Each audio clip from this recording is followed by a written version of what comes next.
Bueno, buenas tardes a todos. Como bien saben, ya tenemos en la sala a casi 70 personas. Hoy se han inscrito 220 personas a esta cuarta sesión relacionada con la mejora de la salud de un suelo utilizando la materia orgánica. En concreto, hoy vamos a hablar de la preparación de la materia orgánica para su empleo como fertilizante. Evidentemente es una parte muy importante el cómo preparar esa materia orgánica para que luego la aprovechamos, la podemos utilizar lo mejor posible como fertilizante, de manera que debe permitir gestionar de manera lo más sostenible posible esa nutrición de los cultivos con el objetivo de conseguir una alta productividad. Eh, para ello, el objetivo principal es ir mejorando esos niveles de materia orgánica, pero al mismo tiempo evitando posibles emisiones de gases de efecto invernadero. Evidentemente también evitar, minimizar al máximo la posible contaminación de aguas, incrementar la capacidad sumidero de carbono y por lo tanto también mejorar la biodiversidad edáfica, como digo, evitando la contaminación de todo tipo. La idea es conseguir, como decimos siempre, esos suelos sanos, esos suelos vivos, ¿no? En esta webinar, pues se hablará de las diferentes tecnologías que nos permiten disminuir ese impacto ambiental en la preparación de los productos fertilizantes orgánicos. Y para ello se va a hablar de estrategias que permiten reducir las pérdidas de nitrógeno por medio de la acidificación de purines, el compostaje, la biometanización de residuos y, bueno, para ello lo que voy a hacer es presentar ya a todos los ponentes y un poco la temática que van a abordar. En primer lugar hablará Raúl Moral Herrero, con el título El compostaje como fuente de materia orgánica. Raúl es catedrático de la Universidad del área de Afología y Química Agrícola de la Universidad Miguel Hernández de Elche. Dirige un grupo de investigación aplicada en agroquímica y medio ambiente desde hace más de 20 años. Tiene una amplia actividad investigadora en el entorno de la utilización agrícola de residuos orgánicos y el compostaje, desarrollando sustratos y bioproductos y evaluando su utilización en términos medioambientales, económicos y tecnológicos. Es coordinador de la Red Española de Compostaje durante 10 años y miembro activo de las redes Ramirán y Remedia. En segundo lugar, nos hablará Luis Puchades de la biometanización de residuos, la oportunidad de los digeridos. Él es director de Biovic Consulting, vicepresidente de la Asociación Española de Biogás, es ingeniero agrónomo por la Escuela Superior de Ingenieros Agrónomos de Valencia, de la Universidad Politécnica, Master Business Administration, también por la UPV, Agricultural Engineer by School of Agricultural Engineer and Environment de Valencia también, Master Business Administration, y bueno, pues se considera emprendedor, desarrollador en temas ecológicos y proyectos relacionados con las energías renovables. En tercer lugar, tendremos la posibilidad de oír a Begoña Rufat Serrano con el título Acidificación de purines para mejorar su eficacia como fertilizante. Ella es investigadora de Fertinagro Biotech, es ingeniero agrónoma e investigadora dentro de la rama de purines en Fertinagro Biotech, con 5 años de experiencia en el sector gestionando los proyectos de I+D de la empresa y ha participado en 6 proyectos de I+D nacionales, proyectos de Horizonte 2020 y ha colaborado en proyectos con otras empresas del grupo. Y en el último lugar, Miguel Ángel Domènech, que posteriormente me sustituirá como moderador, que nos hablará de la reducción de las pérdidas de nitrógeno en los residuos orgánicos. Miguel Ángel es químico responsable del área de alimentación y salud de Cajamar. Ha trabajado más de 15 años en el Consejo Superior de Investigaciones Científicas, en la Estación Experimental de Zonas Áridas, como responsable del laboratorio del suelo agua-planta, y es experto en monitorización de fisiología y suelos en ensayos de campo. Desde el 2007 está en Cajamar, en Fundación Cajamar, y actualmente es responsable del área de alimentación y salud. Participa en numerosos proyectos nacionales, internacionales, con empresas y bueno, pues Miguel Ángel también desarrolla una actividad divulgadora muy potente. Eh, Bueno, ya presentaba todo, me gustaría recordaros algunas cosas. Una, las sesiones anteriores, como digo, estamos en la cuarta, ya han sido publicadas en Plataforma Tierra, el que quiera las puede volver el que lo haya visto, pues volver a ver, o el que no ha podido asistir a ellas las podrá ver grabadas. Y recordar que esta serie de webinares, pues se vienen celebrando los miércoles, pero la que corresponde a la semana que viene, cómo mejorar la salud del suelo, será en este caso el jueves 8 de febrero y no el miércoles, como venían celebrándose el resto de sesiones. Bueno, y sin más, doy la palabra a Raúl Moral para que nos hable, como he dicho antes, del compostaje como fuente de la materia orgánica. Muchas gracias. Hola, buenas tardes a todos. Mi nombre es Raúl Moral y voy a daros unas pinceladas sobre la materia orgánica, su obtención mediante compostaje. En primer lugar, enfocar la situación. Como bien sabéis, la materia orgánica en el suelo es un componente minoritario que en función de las condiciones y de la actividad edafoclimática pues se puede ir perdiendo y confiere muchas de las propiedades que en agronomía valoramos para la producción agrícola y sobre todo para la fertilidad sostenible. Obviamente en España y en otros muchos países, pero específicamente en España, la presencia natural de materia orgánica en el suelo no es muy abundante y en muchas ocasiones nos genera una pérdida de productividad que puede que no tengamos detectada si solo nos fijamos en el paradigma de la fertilización química. También nos ayuda, obviamente, a adaptarnos al cambio climático, a ser más resilientes a estas condiciones de escasez de agua, etcétera, etcétera. Por tanto, si partimos de esa base, pues os presento lo que sería una molécula de materia orgánica, que no es más que una sustancia química muy compleja, como veis, que se protege de la biodegradación, de la degradación por los microorganismos en el suelo y que confiere toda una serie de propiedades al sistema suelo-planta. Por tanto, si esta molécula es tan interesante, deberíamos ser capaces de poder adquirirla, de poder incorporarla en nuestro sistema, en nuestro suelo, para poder beneficiarnos de estas propiedades, ¿no? Entonces, siempre le planteo yo a mis alumnos que dónde podemos ir a comprar este humus artificial o estas moléculas de materia orgánica que puedan desempeñar todas estas funciones de enmienda, de protección, de propiedades, incluso de liberación de nutrientes, como luego veremos. Entonces, una de las formas que el humano ha aprendido ya desde hace mucho tiempo es a transformar los residuos orgánicos en compost.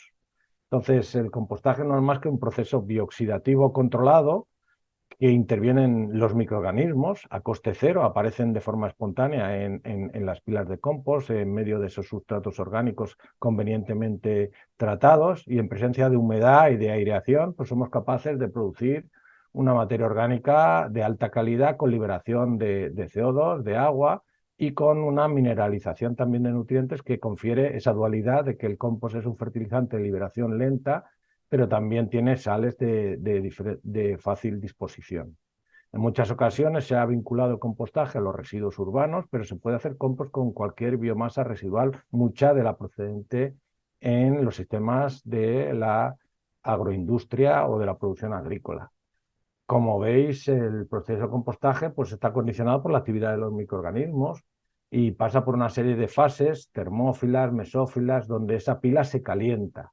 Y gracias a ese indicador, ese calor y a esa medición de algunas propiedades de evolución, como puede ser el pH, pues podemos ir gobernando, ir transformando, ir haciendo que esto pueda configurar incluso un proceso biotecnológico que esté orientado y consigamos un producto objetivo, ¿de acuerdo? Por tanto, la principal virtualidad que tiene este proceso es que puede ser manejado con muy poca tecnología, aunque tiene que tener unos parámetros de control adecuados, ¿de acuerdo? En general, como habéis visto, el proceso de compostaje tiene unas condicionantes ambientales de temperatura, aireación y humedad que el agricultor, que el operador de la planta maneja o de la pila, y obviamente la aireación y los volteos que se producen para conseguir esa aireación pueden manejar la temperatura de la pila, enfriarla o fomentar que aumente el calor. La falta de aireación puede generar procesos anaeróbicos, malos olores, puede haber una acumulación térmica si no somos suficientemente hábiles a la hora de voltear y suministrar oxígeno a la pila. Obviamente la toma de decisiones respecto a la ingeniería del compostaje sobre las pilas, si son grandes, si son pequeñas, pues vamos a tener una dinámica distinta de calor, de temperatura, etcétera. La humectación de las pilas es esencial, puesto que los microorganismos trabajan en unas condiciones de humedad dadas. Entonces, debemos de aportar ese agua, esos riegos en el manejo usual de la pila de compostaje y evitar que se presenten temperaturas muy elevadas donde el material se seque demasiado eficientemente, donde la actividad microbiana se ralentice por falta de agua y que potencialmente, y en plantas industriales de compostaje se ha producido, que se puedan producir incluso combustiones. Muchos de estos condicionantes tecnológicos no os voy a poderos impartir en esta charla de 20 minutos, pero podéis acceder a mucha formación en la web que os estoy presentando, agrocompostaje.edu.umh.es, que es una web de nuestra universidad que facilita esta información. Por tanto, el compostaje es un proceso natural que todos hemos experimentado, pero que debe estar orientado científicamente con una serie de parámetros de control. No podemos abandonar una pila de materia orgánica en proceso de compostaje sin conocer y sin manejar esos parámetros. Obviamente no se puede hacer compost en 2/4 de hora porque seguramente los microorganismos no son capaces de transformar el residuo en un producto en ese tiempo. Por tanto, huyamos de procesos de compostaje demasiado rápidos o demasiado fáciles, puesto que, como veis, es un proceso biotecnológico cuyo manejo es esencial tenerlo claro. Por tanto, lo único que tiene que hacer el operador es optimizar la capacidad, la composición de la pila para optimizar que los microorganismos hagan su función y su metabolismo transforme y genere ese compost. Si alguno de vosotros está interesado en compostar por sí mismo en su finca o en su industria, hay herramientas muy interesantes como esta Compost Calculator que hemos desarrollado de forma gratuita también en la UMH, que os podéis descargar en cualquier app de dispositivos móviles, donde tiene vídeos, tutoriales, etcétera, donde se abunda en las cuestiones que vamos a ver en esta charla. Finalmente, presentaros la oportunidad de que tenéis vosotros mismos de autogestionaros y generaros vuestro fertilizante. Un compost es un fertilizante que puede llegar a tener una capacidad de sustitución de fertilizantes minerales muy potente. Aquí en la Comunidad Valenciana tenemos un programa pionero y muy eficiente donde los propios actores están generando sus compost y sus fertilizantes de forma autógena en un entorno normativo protegido.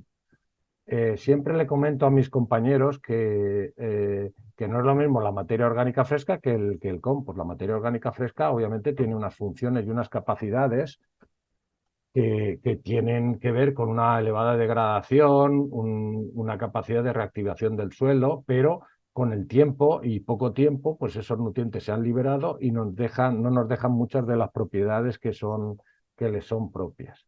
Por diferencia, el compostaje tiene una menor disponibilidad de nutrientes, pero tiene una capacidad de permanencia y de aporte de materias orgánicas al suelo, de retención de agua, de capacidad de intercambio catiónico, etcétera, mucho más elevadas. Por tanto, tenemos que conocer el material que queremos usar en agronomía y qué propiedades que queremos favorecer.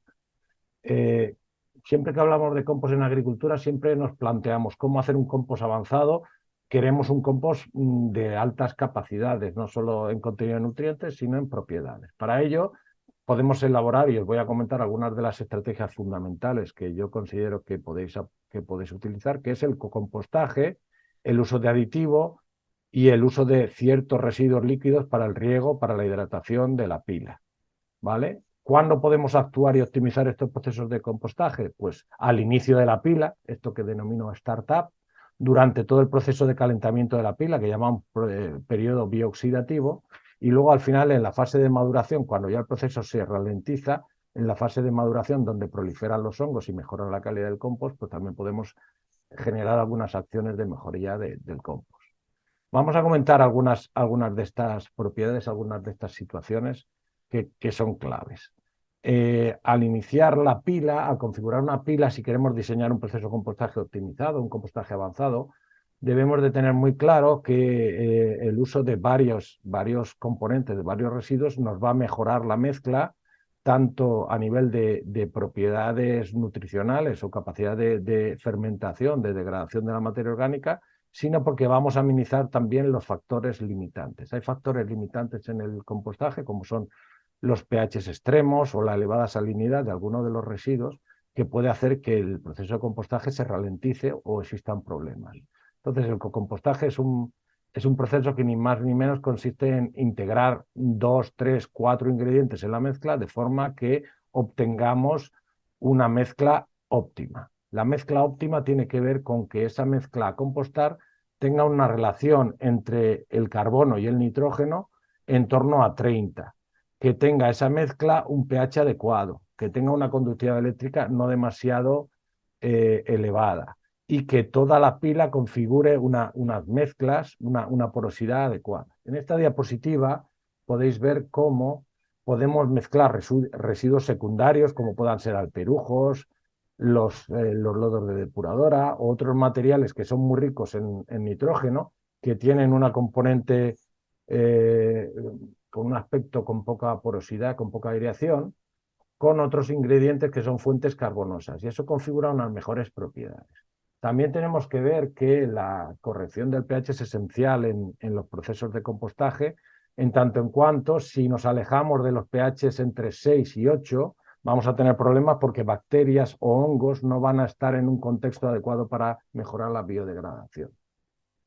También tenemos que comentar que potencialmente, y os lo recomiendo mucho, hay algunos ingredientes que aportados en muy poca cantidad, 1, 2, 3, 4%, son elementos muy importantes para mejorar la calidad y los contenidos de elementos en la mezcla. Por ejemplo, para hacer una mezcla en nitrógeno podemos usar urea, podemos usar estiércol. Para enriquecer fósforo podemos usar diferentes fuentes de estiércol, fosfatos naturales, etcétera. Podemos controlar el pH alto o bajos con algunos aditivos, podemos mejorar la polimerización, podemos evitar las emisiones con el uso de biochar, que está muy en boga actualmente. Por tanto, si os dais cuenta, a la hora de configurar la pila, de hacer la mezcla inicial, de elegir los ingredientes y de utilizar aditivos, es cuando es el momento clave donde nosotros podemos configurar un compostaje avanzado o de calidad. Por eso es importante que analicéis perfectamente cuál es vuestro objetivo de fertilización, etc. ¿Por qué? Porque si no os vais a ver abocados a utilizar los compost que hay en el mercado. Los compost que hay en el mercado registrados, estos, yo os pongo aquí en esta diapositiva un ejemplo, no son muchos en España, pueden estar en torno a 40 compost registrados que podéis ver en el Registro Nacional de Fertilizantes. Seguramente hay muchos más, pero no están registrados o no están incorporados en ese registro, y son de diferentes tipologías normativas, como veis ahí. ¿Qué podéis encontrar en estos materiales? Pues yo me he entretenido en hacer un promedio de esos 40 compost comerciales y veis que el contenido promedio de nitrógeno está en torno a un 2,1% de nitrógeno, de P2O5 estamos en un 1,8% y de potasio estamos en torno a 1,3%. Por tanto, este es el escenario, con mínimos y máximos, obviamente, con grandes variaciones, pero ese sí es el compost tipo que hay a nivel comercial en España registrado.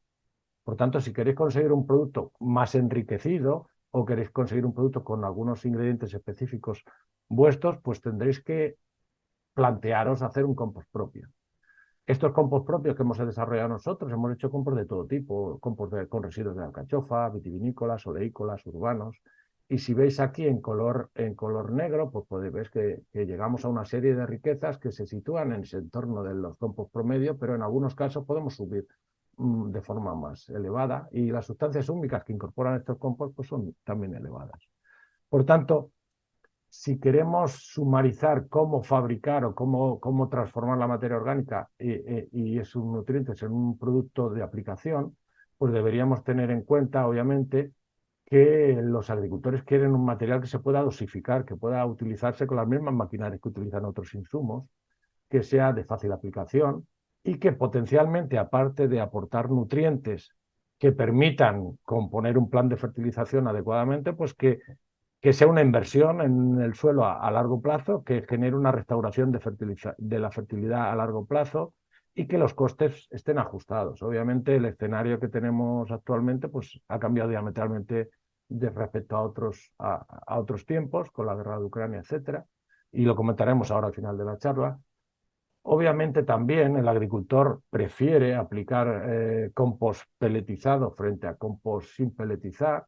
¿Por qué? Pues porque genera una serie de inconvenientes como los volantes, como que el polvo turbulento pues, se reparta inadecuadamente, con que no sea fácil de estoquear, etcétera. Por tanto, puede haber una serie de aditivos o de procesos adicionales que permitan que la aplicabilidad sea más eficiente. Esto ya está perfectamente en el mercado. Aquí veis simple y llanamente una aplicadora de compost peletizado o no, con un topo en fondo.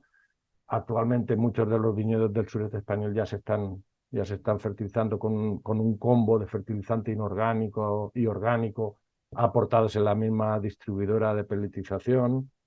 El, por tanto, la agricultura quiere tener un producto, primero, reproducible, segundo, que sea fácilmente aplicable, tercero, que nos restaure las propiedades a largo plazo. Aquí veis una gráfica clásica donde vemos cómo perdemos la materia orgánica del suelo si no aplicamos compost, si no aplicamos materia orgánica en el suelo, en un modelo de dispersión anual, y cómo a partir de 10 toneladas al año vamos restaurando esa fertilidad del suelo, esa materia orgánica del suelo. Claro, pues, adiciones superiores pues mejoran este estatus y generamos, pues podríamos decir, más fertilidad a largo plazo.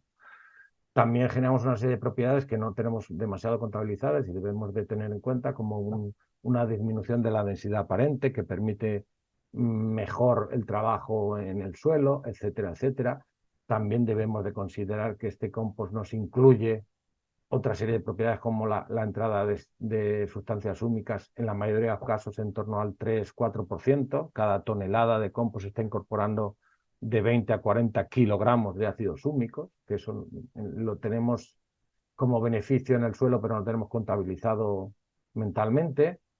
Y en el último apartado, que me quedan 3 diapositivas, 4, quería poner encima de la mesa que quizás el escenario no solo sea transformar la materia orgánica en compost, que ya es una fase de la evolución, podríamos decir que sería un desarrollo de un fertilizante 1.0, pero si quisiéramos avanzar más en el contexto del Green Deal, del Pacto Verde Europeo, donde nos dicen que el exceso de nutrientes ocasionado pues, por la agricultura intensivista pues ha hecho que haya un exceso de nutrientes en algunos compartimentos medioambientales, incluso en el suelo, pues en ese entorno de reducción de pérdida de nutrientes en Europa y la reducción del uso de fertilizantes en un 20%, con el caso de prevenir ese exceso de nutrientes, quizás podríamos plantearnos que el uso de un producto orgánico fertilizante o biofertilizante podría tener lugar y tiene ya lugar, puesto que los fertilizantes inorgánicos están alcanzando unos picos de costes energéticos o la oportunidad de disponer, aunque dispongamos del dinero, de ese fósforo que a medio plazo y en pocos años va a ser poco disponible y vamos a tener que ir a reciclarlo en todas las fuentes. Con esos dos contextos, Green Deal y el coste de los nutrientes actualmente, pues yo planteo en esta penúltima diapositiva que quizás podríamos elaborar un material que integre lo bueno que tiene el compost a nivel de fertilidad orgánica y lo bueno que tiene, obviamente, la fertilización inorgánica en cuanto a capacidad de ajuste de la fertilización en precisión, disponibilidad, etcétera. Y se propone, y mucho del contexto de la innovación en la agricultura tiene que ver con la formulación de una cascada virtuosa de estos compuestos organominerales, estos fertilizantes organominerales, donde el compostaje, el cocompostaje avanzado, orientado, que ya aumenta los nutrientes en la mezcla, junto con un blending, con una mezcla con otras sustancias nutrientes del mundo de la fertilización inorgánica, incluso que son viables en agricultura ecológica, permitan formular granulados peletizados que, gracias a los procesos de densificación, de compresión, pues sean fácilmente aplicables con la maquinaria actual y con los que el paso de máquina para fertilización sea exactamente el mismo que el que se realiza con fertilización inorgánica.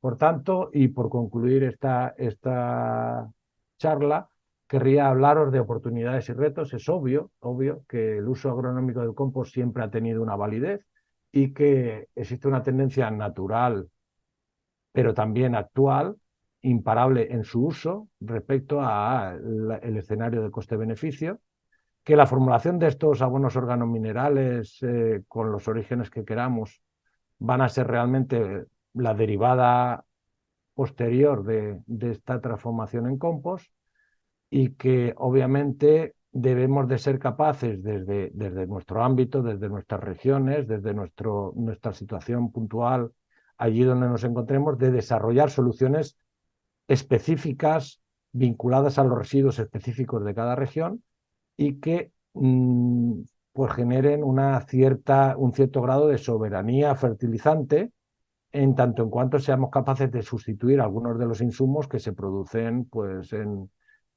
industrias electrointensivas como urea, que pueden estar produciéndose en otros continentes, y al menos reciclar y recircular estos materiales a partir de nuestros residuos orgánicos o flujos residuales de biomasa. Es obvio que todo ello tiene que contar de la mano de una aplicación agronómica del compost que integre sobre todo la asesoría agronómica. El ingeniero agrónomo es el clave en este proceso. No podemos dejarnos gobernar por insumos que no conozcamos, sino que tenemos que validar, dosificar y aplicar para optimizar todo este sistema. Y básicamente estos son los contenidos que quería transferiros esta tarde. Muchas gracias. Muchas gracias a ti, Raúl, y sobre todo por el esfuerzo que has hecho en sintetizar lo que para ti y para muchos es un mundo en unos 20 minutos. Gracias por ajustarte al tiempo. Y nada, vamos a dar paso a la segunda ponencia. Recordar Luis Puchades, que él es el director de BioBi Consulting, que nos hablará de la biometanización de residuos, la oportunidad de los digeridos. Así que, Luis, te cedemos la palabra. Perfecto, Carlos, muchas gracias. En primer lugar, muchas gracias a todos y dar las gracias a la Fundación Tierra y a Cajamar por la oportunidad que nos han dado de estar hoy aquí con vosotros y, bueno, y daros unas pinceladas de lo que es el biogás y de lo que es la generación de digeridos en nuestros procesos de biogás, que en la actualidad pues pueden ser un problema para este tipo de proyectos, pero que realmente también tenemos un potencial sumamente interesante como fertilizante, o mejor dicho, como materia prima para hacer fertilizantes. En la presentación anterior, pues habéis visto, Raúl os ha explicado lo que son los procesos de compostaje y nos encontramos con que el compost es en muchos casos un producto terminado que se puede formular o no, pero el digerido no es un producto terminado y realmente tenemos bastantes vías para poder hacer fertilizantes tanto por la línea del producto líquido como el producto sólido. Pero ahora lo iremos explicando. Bueno, soy ingeniero agrónomo, como puede que muchos de vosotros. Llevo casi 20 años vinculado al mundo del biogás. Eh, con mi empresa, de la que soy socio fundador, pues hemos participado en el diseño y construcción de más de 50 proyectos de biogás, muchos de ellos en España, otros fuera.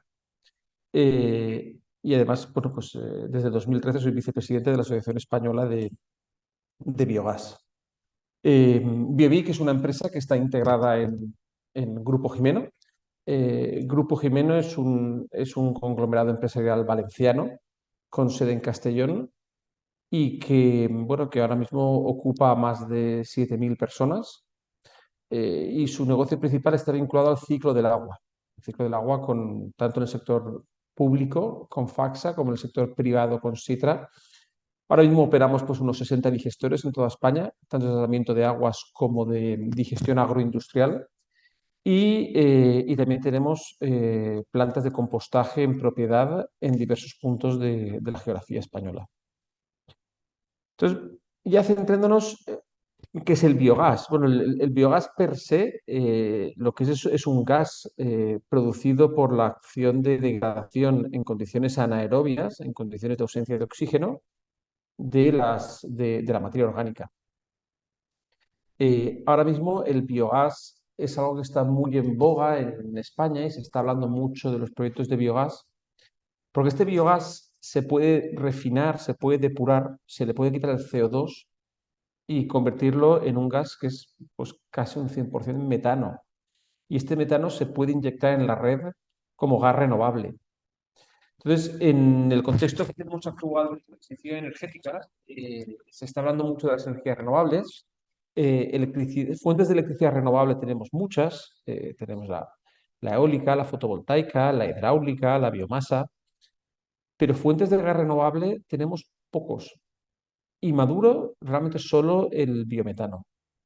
Entonces, ahora mismo, pues, desde la guerra de Ucrania, pero también con las obligaciones europeas impuestas por la Directiva Europea de Renovables, pues hay un impulso a los proyectos de biometano muy fuertes. Y ahora mismo hay unos cuantos proyectos de este tipo en construcción en España, ya 9 plantas de biometano funcionando y centenares de ellas en desarrollo. Por lo tanto, lo que se va a ver en los próximos años es muchos proyectos de biogás que van a entrar a operar. Para que os hagáis una idea, porque hoy quiero centrarme más en los digeridos y no tanto en lo que es el biogás, pero al final, cómo funciona la planta de biogás, fundamentalmente es como podéis ver en la imagen, donde una serie de residuos de muy diversos orígenes, de la industria agroalimentaria, de la ganadería, de la agricultura, pues se introducen dentro de un digestor. Estos digestores están cubiertos por unas membranas que te almacenan el biogás. Dentro de los digestores pues suele mantener la temperatura de forma constante. Hay digestores en rango mesofílico, es decir, a 40 grados, 38-40, y rango termófilo, que es en torno a 55. Y aquí fundamentalmente lo que hacemos es que esas bacterias anaerobias entren en contacto con los sustratos y esos sustratos se conviertan en parte en biogás.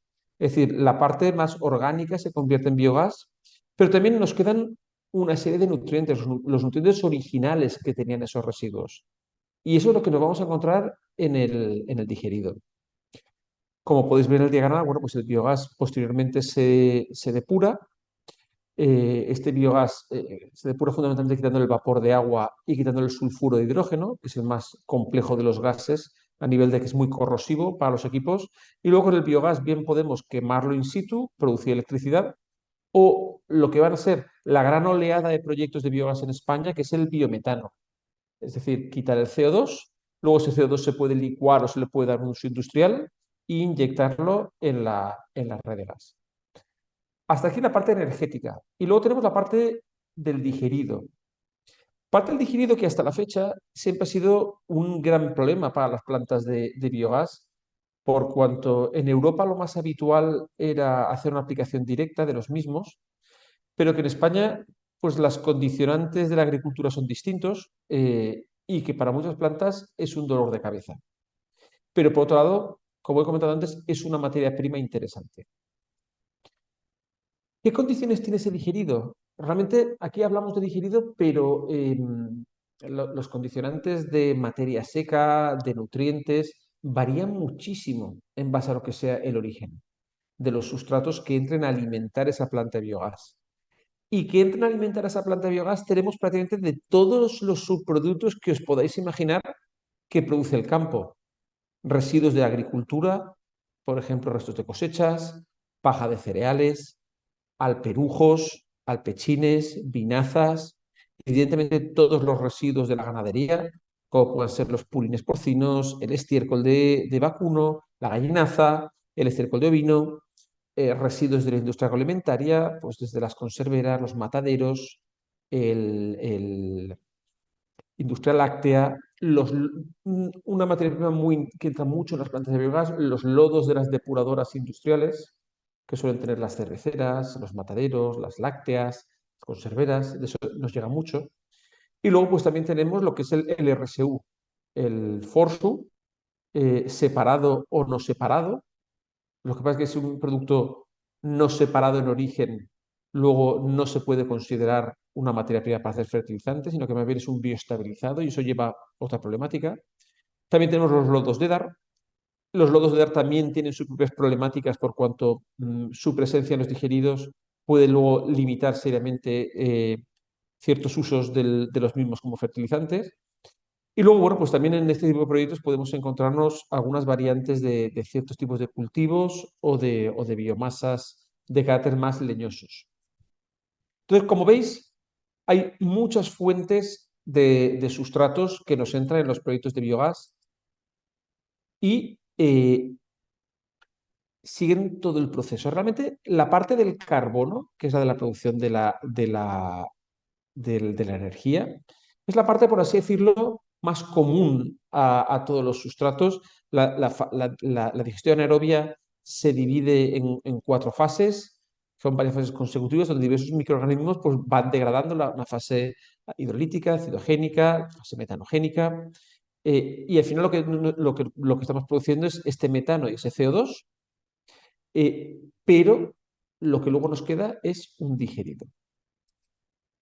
Digerido que en principio sigue siendo un residuo, y esto es importante mencionarlo. Desde un punto de vista normativo, un digerido es un residuo, con su código LER, y además también es un subproducto SANDAS. SANDAS entendidos como subproductos animales no destinados a consumo humano, desde el momento que alguna de las materias primas puede ser un SANDAS. SANDAS puede ser desde un purín a un suero de leche, a un residuo de matadero o la sangre o el estiércol. Son todos ellos SANDAS. Entonces, bueno, pues la ley de residuos lo define como es un material orgánico obtenido a partir del tratamiento biológico anaerobio de residuos biodegradables recogidos separadamente, es decir, o de la ganadería o de la industria o de separación en origen de los residuos. Es una mezcla, al final lo que tenemos en el digerido es un totum revolutum. Casi todos los digeridos son fundamentalmente agua. Pensemos que estaremos en un 90% de agua o incluso más. En algunos casos puntuales menos, pero es lo que nos solemos encontrar. Y el resto pues es una mezcla de materiales no digeridos, pues ácidos húmicos y fúlbicos, biomasa bacteriana, eh, evidentemente los nutrientes inorgánicos, más o menos conductividad, iones sodio, iones calcio. Puedes encontrar muchos tipos químicamente tienes de todo en el digerido. ¿Qué es fundamentalmente y qué es lo interesante de los digeridos? Pues que tenemos todo el nitrógeno, el fósforo y el potasio que inicialmente teníamos en la materia prima original. Pueden haber cambiado de forma. Por ejemplo, en los residuos originales nos podemos encontrar que la mayor parte del nitrógeno es orgánico. Tras el proceso de digestión y de hidrólisis de las proteínas, veremos que la mayor parte del nitrógeno es amoniacal. Pero lo interesante es que ha pasado, que tenemos los mismos nutrientes a la entrada que a la salida. Y ciertamente desde el punto de vista de que parece ser que las plantas de biogás van a ser uno de los grandes catalizadores de residuos, o probablemente el mayor catalizador de residuos de la industria primaria que va a haber en España, como está pasando en el resto de Europa, ciertamente cuando se quieren establecer políticas de reciclado de nutrientes, vamos a ver que es en los digeridos y en la gestión de los digeridos donde nos vamos a encontrar. Y no solo el nitrógeno orgánico, antes se ha hablado del fósforo, que es un aspecto fundamental, el potasio y algunos otros nutrientes importantes como el azufre o el calcio los encontramos en los digeridos. Sí que es verdad que desde el momento que las materias primas pueden ser variables y no solo de planta a planta, sino variables en el tiempo en la propia planta, porque te encuentras con que algunas industrias son estacionales. Entonces, el contenido real de nutrientes puede variar. Y esto históricamente ha sido un problema cuando las empresas del sector fertilizante han tratado de abordar la valorización del digerido, por cuanto realmente te estás obligando a hacer si quieres hacer productos finales, pues una formulación y estar pendiente de que te pueden estar cambiando el contenido en NPK del digerido, como he dicho, sobre todo si es muy dependiente de industrias que pueden ser estacionales. Entonces, También es verdad que el digerido, como os he dicho, es un residuo, se puede aplicar a campo. Históricamente se ha aplicado a campo considerándolo, bueno, como un proceso de tratamiento de residuos, una R10, una mejora de suelos. Cada vez va a estar esto más regulado, pero se va a poder seguir aplicando digerido a campo si cumple con ciertos condicionantes como son pues, microbianos a nivel de ausencia de salmonela, a nivel de enterobacterias y otros parámetros de estabilidad y de calidad en el digerido. No obstante, un camino muy interesante es el tratar ese digerido, porque sí que el digerido es una materia prima para hacer fertilizantes. Entonces, el digerido lo podemos concentrar, lo podemos tratar, lo podemos la fracción sólida, por ejemplo, compostar, y ahora después veremos ejemplos. Y esto es una cuestión muy interesante para las plantas que al final casi todos los proyectos de biogás que se están enfocando en España, que van a ser grandes plantas, realmente es previsible que lleven asociadas plantas de producción y formulado de fertilizantes. Aquí podéis ver el ejemplo de cuál es la pinta de un digerido. Esto es un proyecto en España, en Murcia, operando y funcionando ahora mismo. Podéis ver a la izquierda la fracción sólida del digerido y a la derecha la fracción líquida. Realmente, como sale del proceso de digestión, realmente se parece más a la fracción líquida, es como si fuera un purín denso o un lodo. Y realmente cuando lo sometemos a separación de sólidos, tenemos por un lado ese sólido que estáis viendo que parece de imagen un compost, aunque inicialmente no lo es, y el líquido que podéis ver a la derecha, que es como un líquido negro, realmente muy parecido a un purín. Aquí podéis ver, por ejemplo, el contenido en nutrientes de un digerido, en este caso de una planta de la cual somos socios, en su día construimos, que está en Valencia, en Vall-d'Uixó, en la provincia de Castellón. Eh, Como podéis ver, el pH suele estar en torno a 7,5-8 de los digeridos. Suele ser ligeramente básico, sobre todo por la presencia de amoníaco. Solemos tener unas concentraciones de nitrógeno entre 3 y 4 gramos litro. Es decir, hablando en materia fresca, entre 0,3 y 0,5% de nitrógeno, fundamentalmente nitrógeno amoniacal. Suelen haber pues, en torno a 1.000 miligramos litro de fósforo, de potasio. Es decir, son concentraciones bajas de nutrientes. No tanto porque en la planta de biogás se mueva muchísimo nutriente, sino por el hecho de que casi todos los residuos que nos están entrando a la planta son de naturaleza líquida y por tanto vienen ya muy diluidos. Y por tanto eso ya nos indica que si queremos luego hacer fertilizantes, eh, vamos a tener que buscar la forma de concentrarlos. Concentrarlos con membranas, con evaporadores. Luego veremos algunos ejemplos. Pero sí que aquí, ¿qué es lo que tenemos en un digerido? Pues el contenido en materia seca, que va a estar de manera habitual, como hemos hablado, en torno entre el 5 y el 12%, y siendo lo más habitual entre el 7 y 8% de materia seca, de esa materia seca, en torno al 60% más es orgánico, con un contenido importante de ácidos húmicos y fúlvicos, que por su forma recalcitrante, pues no se convierten en gas.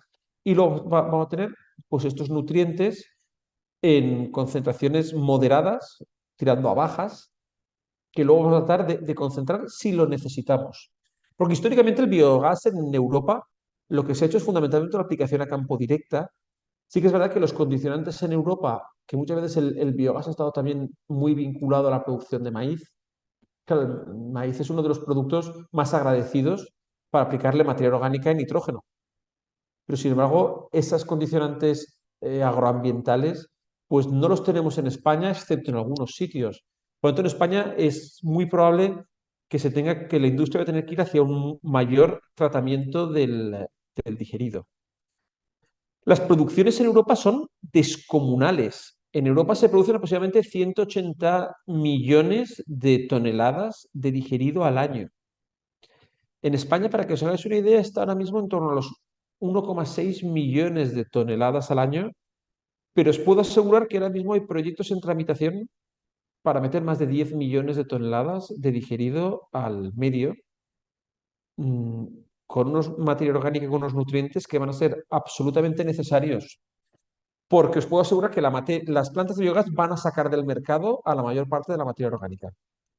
Mientras los precios del biometano se mantengan altos y la previsión es que así sea, y eso no depende del precio del gas natural, una gran parte del residuo orgánico va a ir a las plantas de biogás y por tanto va a salir del mercado del fertilizante orgánico.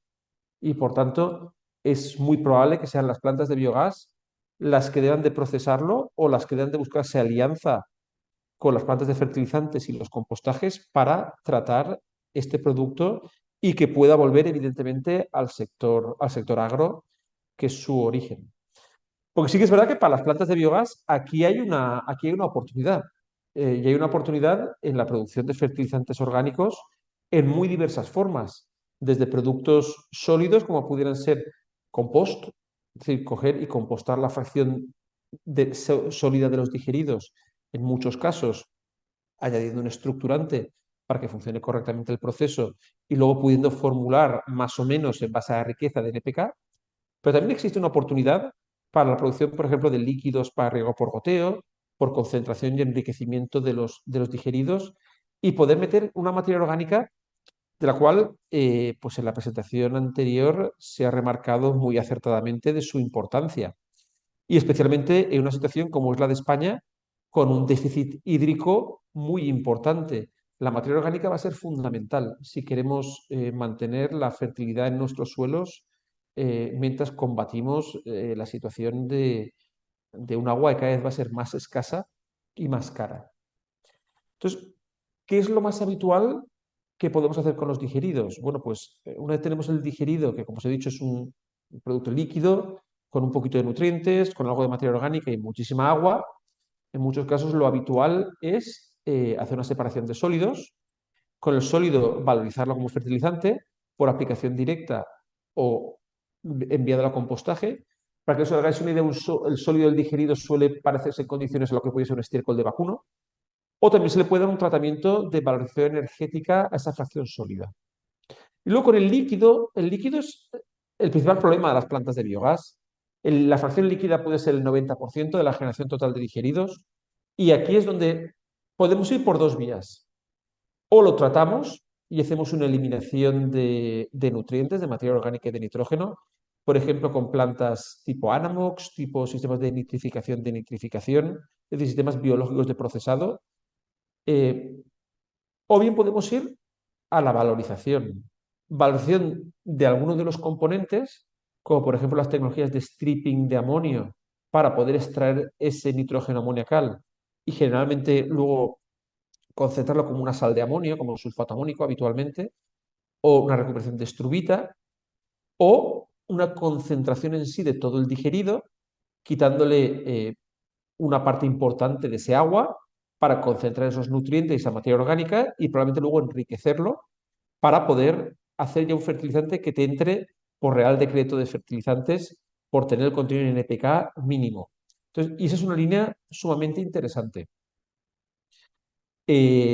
Como os comentaba, las tecnologías principales que tenemos para concentrar nutrientes puede ser o bien evaporación, evaporadores de vacío, o bien sistemas de membranas de ósmosis, que hay algunos tipos de ósmosis que pueden trabajar bien con digeridos. Pero a este nivel, bueno, pues hay muchas tecnologías y creo que hoy no voy a poder entrar en muchísimo detalle respecto a las mismas, pero ciertamente las tecnologías están ahí, pero son caras. Entonces, lo que el sector tiene que hacer es trabajar mucho en la valorización de estos productos fertilizantes y conseguir enviarlos al mercado de una forma estable y que los agricultores le vean valor. Ejemplos de estos ya se empiezan a ver. Por ejemplo, en la Comunidad Valenciana, aquí podéis ver la imagen de un proyecto en Llutxent que se ha terminado de construir para una empresa que está allí, que se llama Bonos Orgánicos Montagut, que ha construido una planta de biogás, un compostaje asociado para la fracción sólida y para la fracción líquida, pues un sistema de membranas, una tecnología americana de membranas que permite concentrar todo ese digerido para hacer un abono orgánico líquido. Como podéis ver, este proyecto pues prácticamente ya ha terminado de construirse. El gran objetivo es hacer productos que se puedan emplear en riego por goteo, y esta planta empezará a operar ahora en breve. Y tiene que ser un ejemplo en Comunidad Valenciana de lo que son los proyectos combinados de biogás con, con tratamiento y valoración de digeridos. Y aquí, de nuevo, ¿qué tenemos en Comunidad Valenciana? Pues industria hortícola, industria cítrica, y por eso los digeridos van a hacerse buscando una valorización para productos que pudieran emplearse en riego por goteo. En otros entornos, como por ejemplo en entornos como Castilla-La Mancha, pues las plantas de biogás que estamos construyendo, como aquí veis una, veis la imagen de lo que será la planta cuando esté lista y arriba podéis ver una planta de la situación actual, es decir, unos 5 o 6 meses la planta estará ya operativa.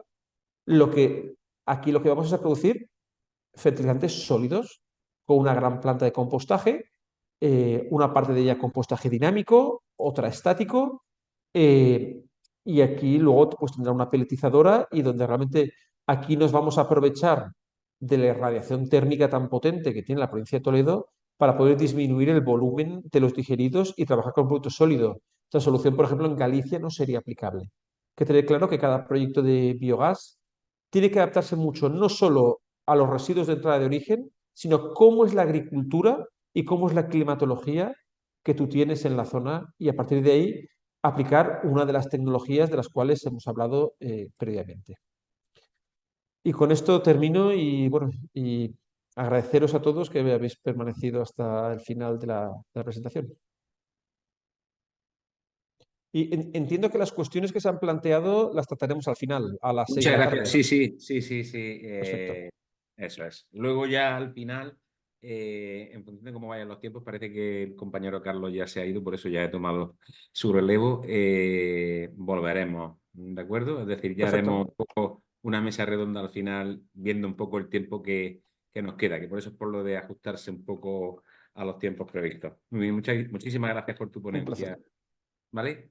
Y ahora, si os parece, vamos a dar paso a Begoña Rufat de Fertinagro, que ya la ha presentado antes mi compañero Carlos. Así que, Begoña, cuando quieras.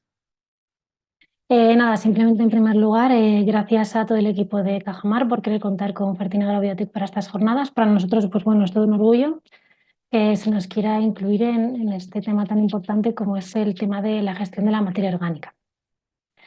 Simplemente hoy voy a tratar 6 puntos muy rápidos porque el tiempo, pues como sabéis, es reducido. Hablaré brevemente de quiénes somos.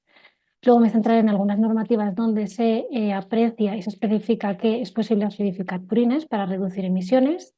Explicaré por qué es necesario acidificar, qué tecnologías tenemos nosotros para acidificar purines. Luego pasaré a hablar de diferentes proyectos en los que estamos involucrados y hemos estado involucrados para toda esta mejora. Y finalmente pasaré a hablar de 2 tecnologías diferentes a la acidificación que nosotros pues también consideramos que son interesantes, ¿no? Como son la inhibición y la bioestimulación de los mismos. Bueno, simplemente muy breve, indicaros que el grupo Tervalis es un grupo de empresas con origen en Teruel y que nosotros empezamos ya hace más de 30 años haciendo lo que ahora está tan de moda y que es tan importante, que es el tema de la bioeconomía circular. Y hoy en día, pues bueno, seguimos haciendo lo mismo, con alguna cosilla más, pero bueno, sí que consideramos que el tema de la reutilización de recursos es muy importante, ¿vale? Entonces, pues bueno, indicaros que tenemos presencia internacional en más de 60 países a lo largo de todo el mundo. Tenemos un total de 28 plantas de producción, tanto en España como en el sur de Francia y Senegal. Y deciros que dentro de este grupo, pues la pata que tiene más fuerza, por así decirlo, es Fertinagro Biotech, que es la empresa que está centrada más en lo que es la nutrición vegetal. Luego también tenemos empresas relacionadas en nutrición humana, nutrición animal, tenemos también una fundación, la Fundación Tervalis, tratamos también y trabajamos con energías renovables, etcétera, ¿vale? Entonces, bueno, hacemos de todo un poco. Centrándonos un poquito más en lo que es la investigación, simplemente decir que en estos momentos llevamos en torno a 20 proyectos en ejecución. Tenemos más de 61 proyectos acabados, dedicamos anualmente en torno a 2 millones de euros en lo que es la investigación, por eso que desde un inicio pues este grupo ya considera que investigar es interesante y hace mucha fuerza en ello, ¿no? Y luego también indicaros que cuando nosotros desarrollamos algo y consideramos que es de interés, lo que hacemos es patentar. ¿Vale? Entonces, en estos momentos tenemos en torno a 161 patentes que son válidas en 27 países diferentes a lo largo de todo el mundo. Bien, comentando un poquito las normativas, bueno, aquí veréis, esta es una decisión de ejecución del 2017, una normativa europea, y en esta normativa ya lo que indica es que es válido acidificar en el interior, en este caso estamos en la mejor técnica disponible número 30, en naves, y aquí ya nos indica que es posible acidificar, ¿vale? Como técnica válida para la reducción de emisiones de amoníaco en granjas, ¿vale? Aquí indica que sería válida esta acidificación para todo tipo de cerdos y aplicable con carácter general. ¿Vale? Si luego nos vamos a otra técnica, en este caso la 1617, aquí lo que nos indica, o lo que se centra en que se puede acidificar también los purines en balsas con el mismo objetivo, ¿vale? Con el tema de reducción de emisiones de amoníaco. ¿Cuánto o qué reducción de emisiones se garantiza con esta acidificación? Pues está establecido y está aceptado que se acepta mínimo un 50% de emisiones alcanzando un pH de 6, ¿vale? Y en tercer lugar, esta misma normativa nos dice que acidificando los purines previamente aplicados en campo, lo mismo, conseguimos reducir las emisiones de amoníaco en un 50%. Aparte de estas normativas europeas, hay también normativas nacionales. En este caso, el Real Decreto de Ordenación de Porcino del 2020 lo que nos indica es que bueno, hace dos diferencias de explotaciones, ¿vale? Las construidas antes de 2020 y las posteriores. Dentro de las construidas antes de 2020, obliga a que es necesario reducir un 30% de emisiones en lo que son el interior de las granjas y un 40% en balsas. Entonces, como la acidificación que os he comentado garantiza un 50%, sí que sería viable en este tipo de explotaciones acidificar. ¿Vale? Y aquí, bueno, el último decreto que os quiero comentar es también a nivel nacional, que ya lo conocéis, relacionado con la nutrición sostenible de los suelos, y en el anexo 5, donde habla de medidas de mitigación relacionadas con materiales orgánicos, pues sí que especifica que una de esas técnicas de mitigación puede ser la acidificación de purines y otra de las técnicas puede ser el empleo de inhibiciones de ureasa o de nitrificación. ¿Vale? Esto lo comento ahora porque al final de la presentación sí que haré un breve apunte respecto a esta inhibición de la ureasa, ¿vale? Enfocada al tema de los purines. ¿Vale? Y bueno, ¿por qué acidificamos? ¿Cuál es el objetivo de acidificar? Pues bueno, aquí lo que pasa en las granjas, en el interior de las granjas, pues es lo siguiente, ¿vale? Los cerdos inicialmente no producen amoníaco como tal. Sí que producen, por un lado, orina, esa orina contiene urea, y por otro lado, heces, que contiene gran cantidad de nitrógeno proteico. Entonces, ese purín primigenio, ese purín virgen, por así decirlo, tiene un pH muy bajito, en torno a 6, 6,4. ¿Qué pasa en las primeras 24 horas en las granjas? Pues lo que ocurre es que a raíz de que existe esa urea, aparecen diferentes bacterias que producen ureasas y esas ureasas lo que van a hacer es romper esa urea en amoníaco, ¿vale? Entonces, en 24 horas lo que nos encontramos es un purín que tiene un elevado contenido de nitrógeno amoniacal, aquí no lo teníamos, y con un pH muy elevado debido a la propia reacción, ¿vale? La propia reacción de urea a amoníaco pues lleva implícita esa subida tan elevada del pH. Entonces, si tenemos mucho nitrógeno amoniacal y a un pH muy elevado, lo único que podemos obtener es que se volatilice mucho amoníaco. Y este amoníaco se volatiliza dentro de la granja, ¿vale? Porque es ahí donde actúan inicialmente esas ureasas. Entonces, ¿qué le pasa a los animales?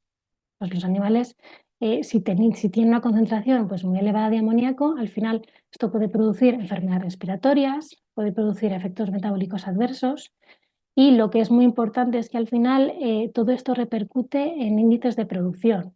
Y si repercute en índices de producción, lo que hacemos es que obtenemos un cerdo que, por así decirlo, nos va a salir más caro, ¿vale? Porque vamos a tener que estar alimentándolo y no va a crecer lo suficiente.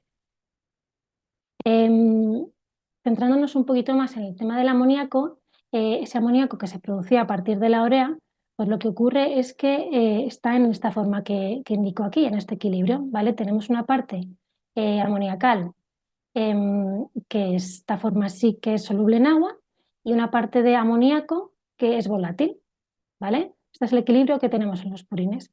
¿Qué pasa si nosotros acidificamos? ¿Qué pasa si aplicamos H+? Pues que este equilibrio, si nosotros aplicamos este H aquí, se desplaza hacia la forma, digamos, soluble. Entonces, acidificando, lo que conseguimos es tener una mayor proporción de esta especie, del NH4, y lo que hacemos es evitar que se volatilice tanto gran cantidad de amoníaco, ¿vale? Entonces, simplemente es eso, es una cosa muy sencilla. Evitamos con esta acidificación que se volatilice amoníaco, pero también evitamos que se volatilicen otros compuestos indeseados, como pueden ser compuestos olorosos, principalmente acético, butírico, ácidos grasos volátiles, ¿vale? Y también evitamos que se produzca metano. El metano al final es un gas que no genera olor, pero bueno, sí que es explosivo y es importante controlarlo, ¿vale? Todo esto, estos gases de abajo, se emiten en menor cantidad porque lo que hacemos es atenuar esas bacterias que se ocupan de la descomposición de la materia orgánica, ¿vale? Si conseguimos un poco bajar ese pH, pues estas bacterias a ese pH no se encuentran cómodas, por lo tanto no actúan, no trabajan tanto y por lo tanto no generan estos subproductos, por así decirlo.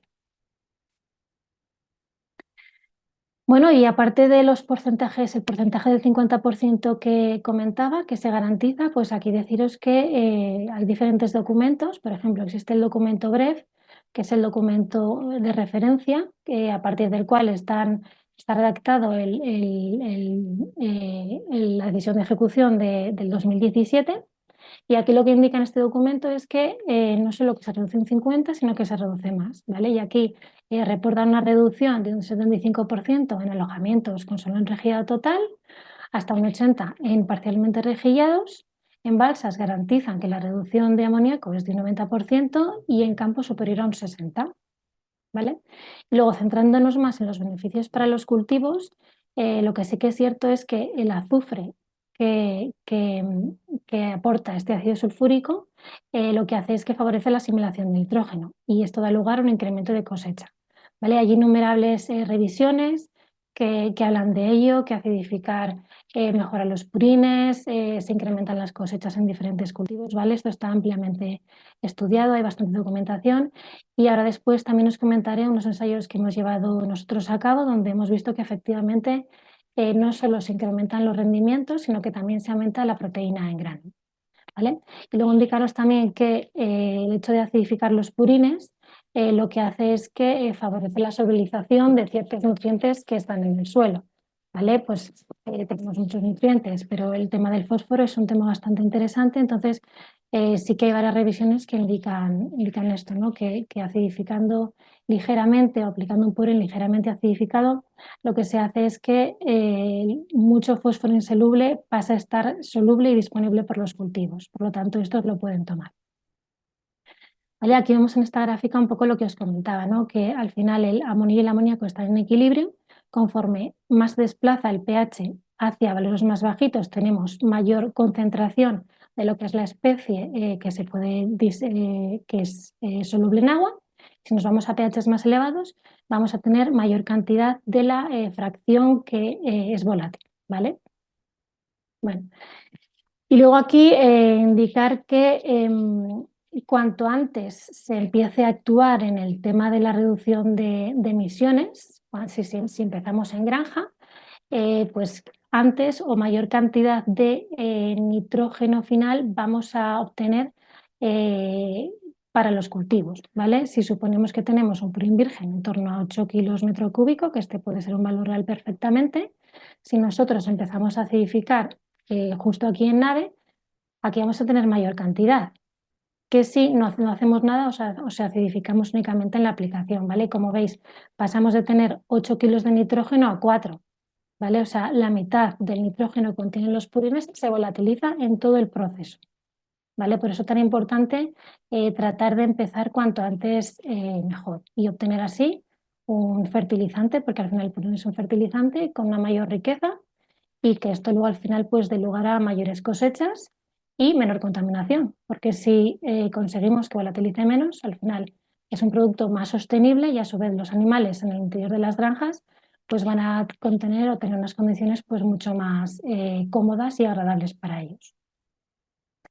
Vale, aquí os voy a hablar un poquito simplemente de la tecnología que nosotros tenemos, ¿vale? Este es un producto que es en base a ácido sulfúrico, lo que estoy comentando, y a su vez lleva incorporados unos activadores biológicos del purín para tratar de mejorar lo que es la biología del suelo y al final pues obtener un rendimiento agronómico pues mucho más positivo.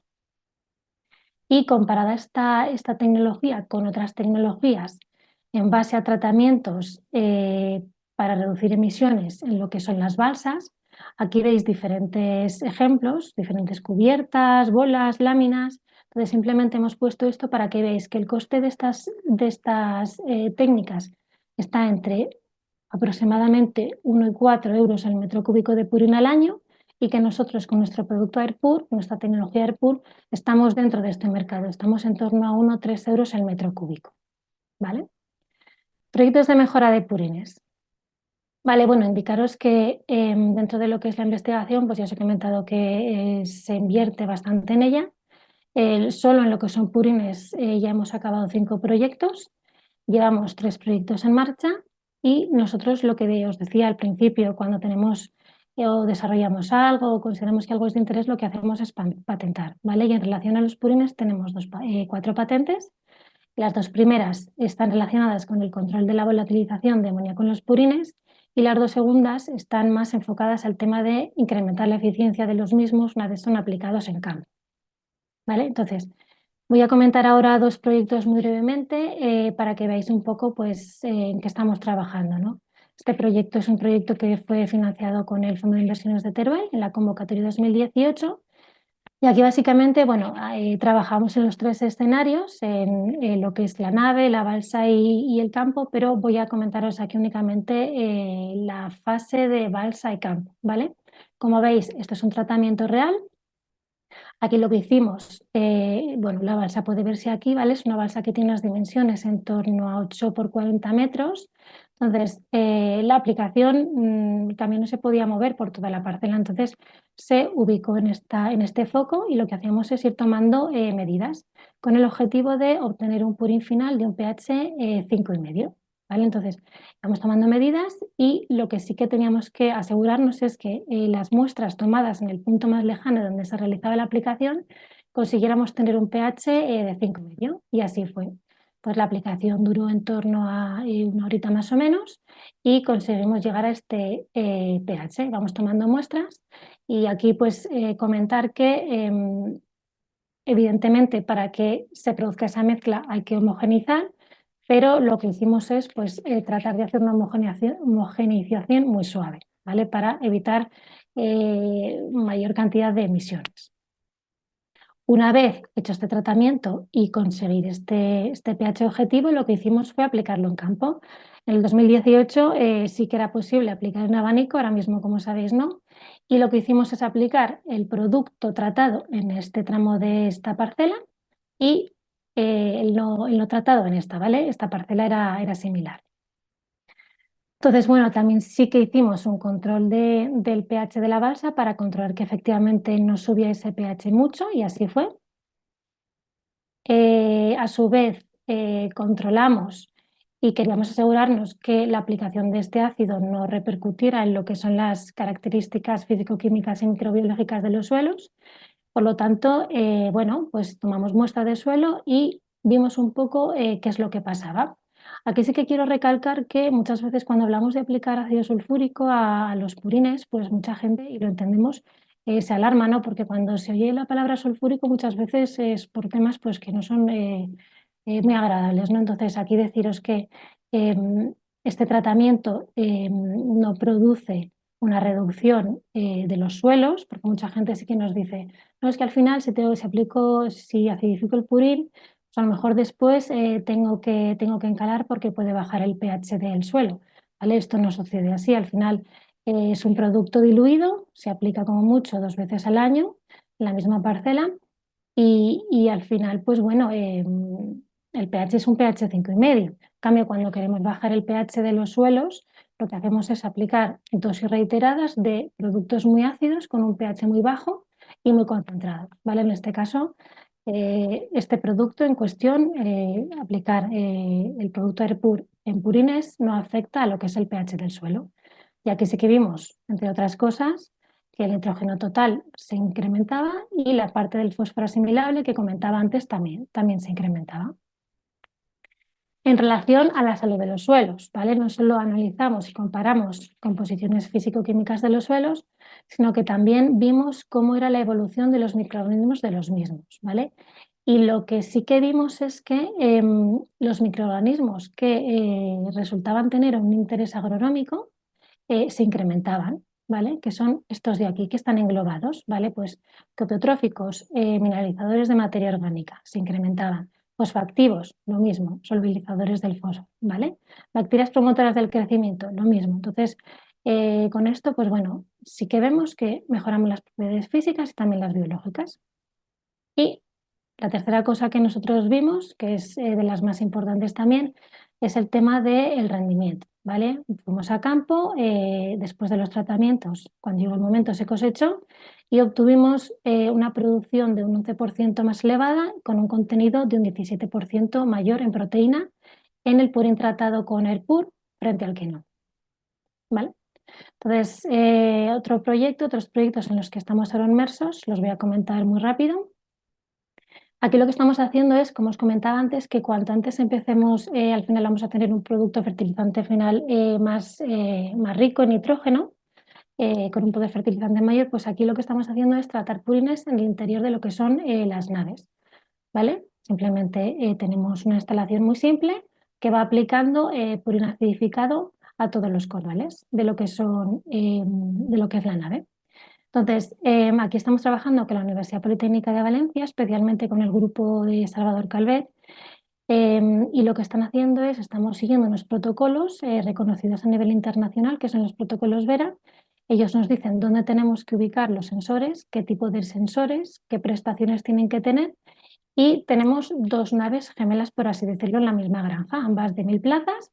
Entonces, donde hacemos el tratamiento, vamos midiendo y a la vez vamos midiendo en la granja control, que es exactamente la misma, similar, y vamos comparando cómo son esas condiciones de estos gases que vemos aquí, pues de amoníaco, de CO2, temperatura, humedad relativa, ¿vale? También cuantificamos y vemos qué condiciones o características tiene ese purín, de pH, temperatura, nivel, también en balsa, estamos controlando un poco los niveles que tenemos, ¿vale?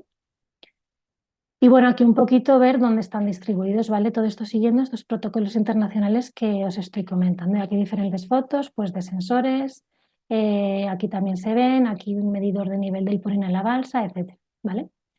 ¿Qué concentraciones hemos conseguido reducir?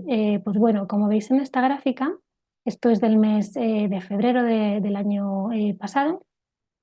Aquí llegamos en febrero a niveles de 21 ppm. He puesto esta tabla porque quiero que veáis que estas son las recomendaciones, ¿vale? De gases que no hay que superar para tener un buen ambiente en lo que son las granjas. Entonces, a partir de 20 ppm ya empieza a haber problemas respiratorios, productivos en cerdos, ¿vale? Aquí veis que sin hacer nada se llega incluso a picos de 41, ¿vale? Esto sería el tratamiento normal, no acidificado, y la línea azul nos marca el tratamiento con ácido. Como veis, hay una reducción de media de 20 ppm a 5, ¿vale? No hemos conseguido reducir un 50% las emisiones, que es lo que nos da la acidificación, como un criterio genérico, sino que aquí hemos conseguido cerca de un 80% reducir las emisiones. Entonces, pues bueno, aquí indicaros que sí que hay revisiones que indican que a partir de 50 ppm el amoníaco redujo la tasa de crecimiento en un 12%. Entonces, lo que os decía, estamos aquí frente a un problema que al final se traduce en un problema económico, no solo que el animal tenga más problemas respiratorios, también los humanos, los trabajadores sufren esos problemas con ese vaho, ese amoníaco que encontramos en lo que son los alojamientos de animales, sino que hay una pérdida económica al final. Y deciros que, bueno, según cálculos, pues hemos establecido que para una integradora este tratamiento en granja puede suponer un ahorro de 15.000 euros al año y para el ganadero de 9.000. Y ya para finalizar, bueno, voy a hablar un poquito de estas otras dos tecnologías. Por un lado, comentaba antes que dentro del Reglamento de Nutrición Sostenible de los Suelos, aparte de acidificar, había otra técnica de mitigación que era el empleo de inhibidores de ureasa o la nitrificación, ¿vale? Este es el ciclo del nitrógeno, bueno, que es lo que le ocurre al nitrógeno cuando está en el suelo. Entonces, deciros que si nosotros utilizamos un inhibidor de la ureasa, lo que hacemos es evitar o ralentizar que se produzca este amoníaco, que se produzca más lento, y evitar así que se volatilice y que por lo tanto vaya mayor cantidad de nitrato a lo que es la planta, ¿vale? Si nosotros utilizamos aquel inhibidor, pues pasa eso. Hay otros productos que lo que hacen son inhibidores de la nitrificación, empiezan a partir de aquí a actuar. Entonces, si se empieza a partir de aquí, va a haber mucho amoníaco que se volatilice antes de que pueda ser transformado este amonio a nitrato, ¿vale? Por lo tanto, nosotros consideramos que es importante actuar cuanto antes mejor para conseguir que mayor cantidad de nitrógeno final llegue a los cultivos y obtener así mejores rendimientos. Vale, y luego el tema de la bioestimulación. ¿Qué nos dicen las normativas respecto a la bioestimulación? Bueno, pues en la estrategia del campo a la mesa, aquí lo que indica es que para 2030 es necesario reducir las pérdidas de nutrientes en un 50%, por lo tanto estamos contaminando mucho, y nos indica también que hay que reducir el uso de fertilizantes mínimo en un 20%, ¿vale? Sin que todo ello repercuta en la salud de los suelos y en la fertilidad de los mismos.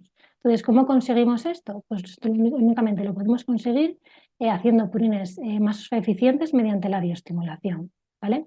Entonces, os comentaba al principio que nosotros cerramos el círculo, que hacemos pues, bueno, fertilizantes orgánicos a partir de subproductos animales, pero nosotros también lo que hacemos es fabricar bioestimulantes a partir de recursos o subproductos de los cerdos, ¿vale?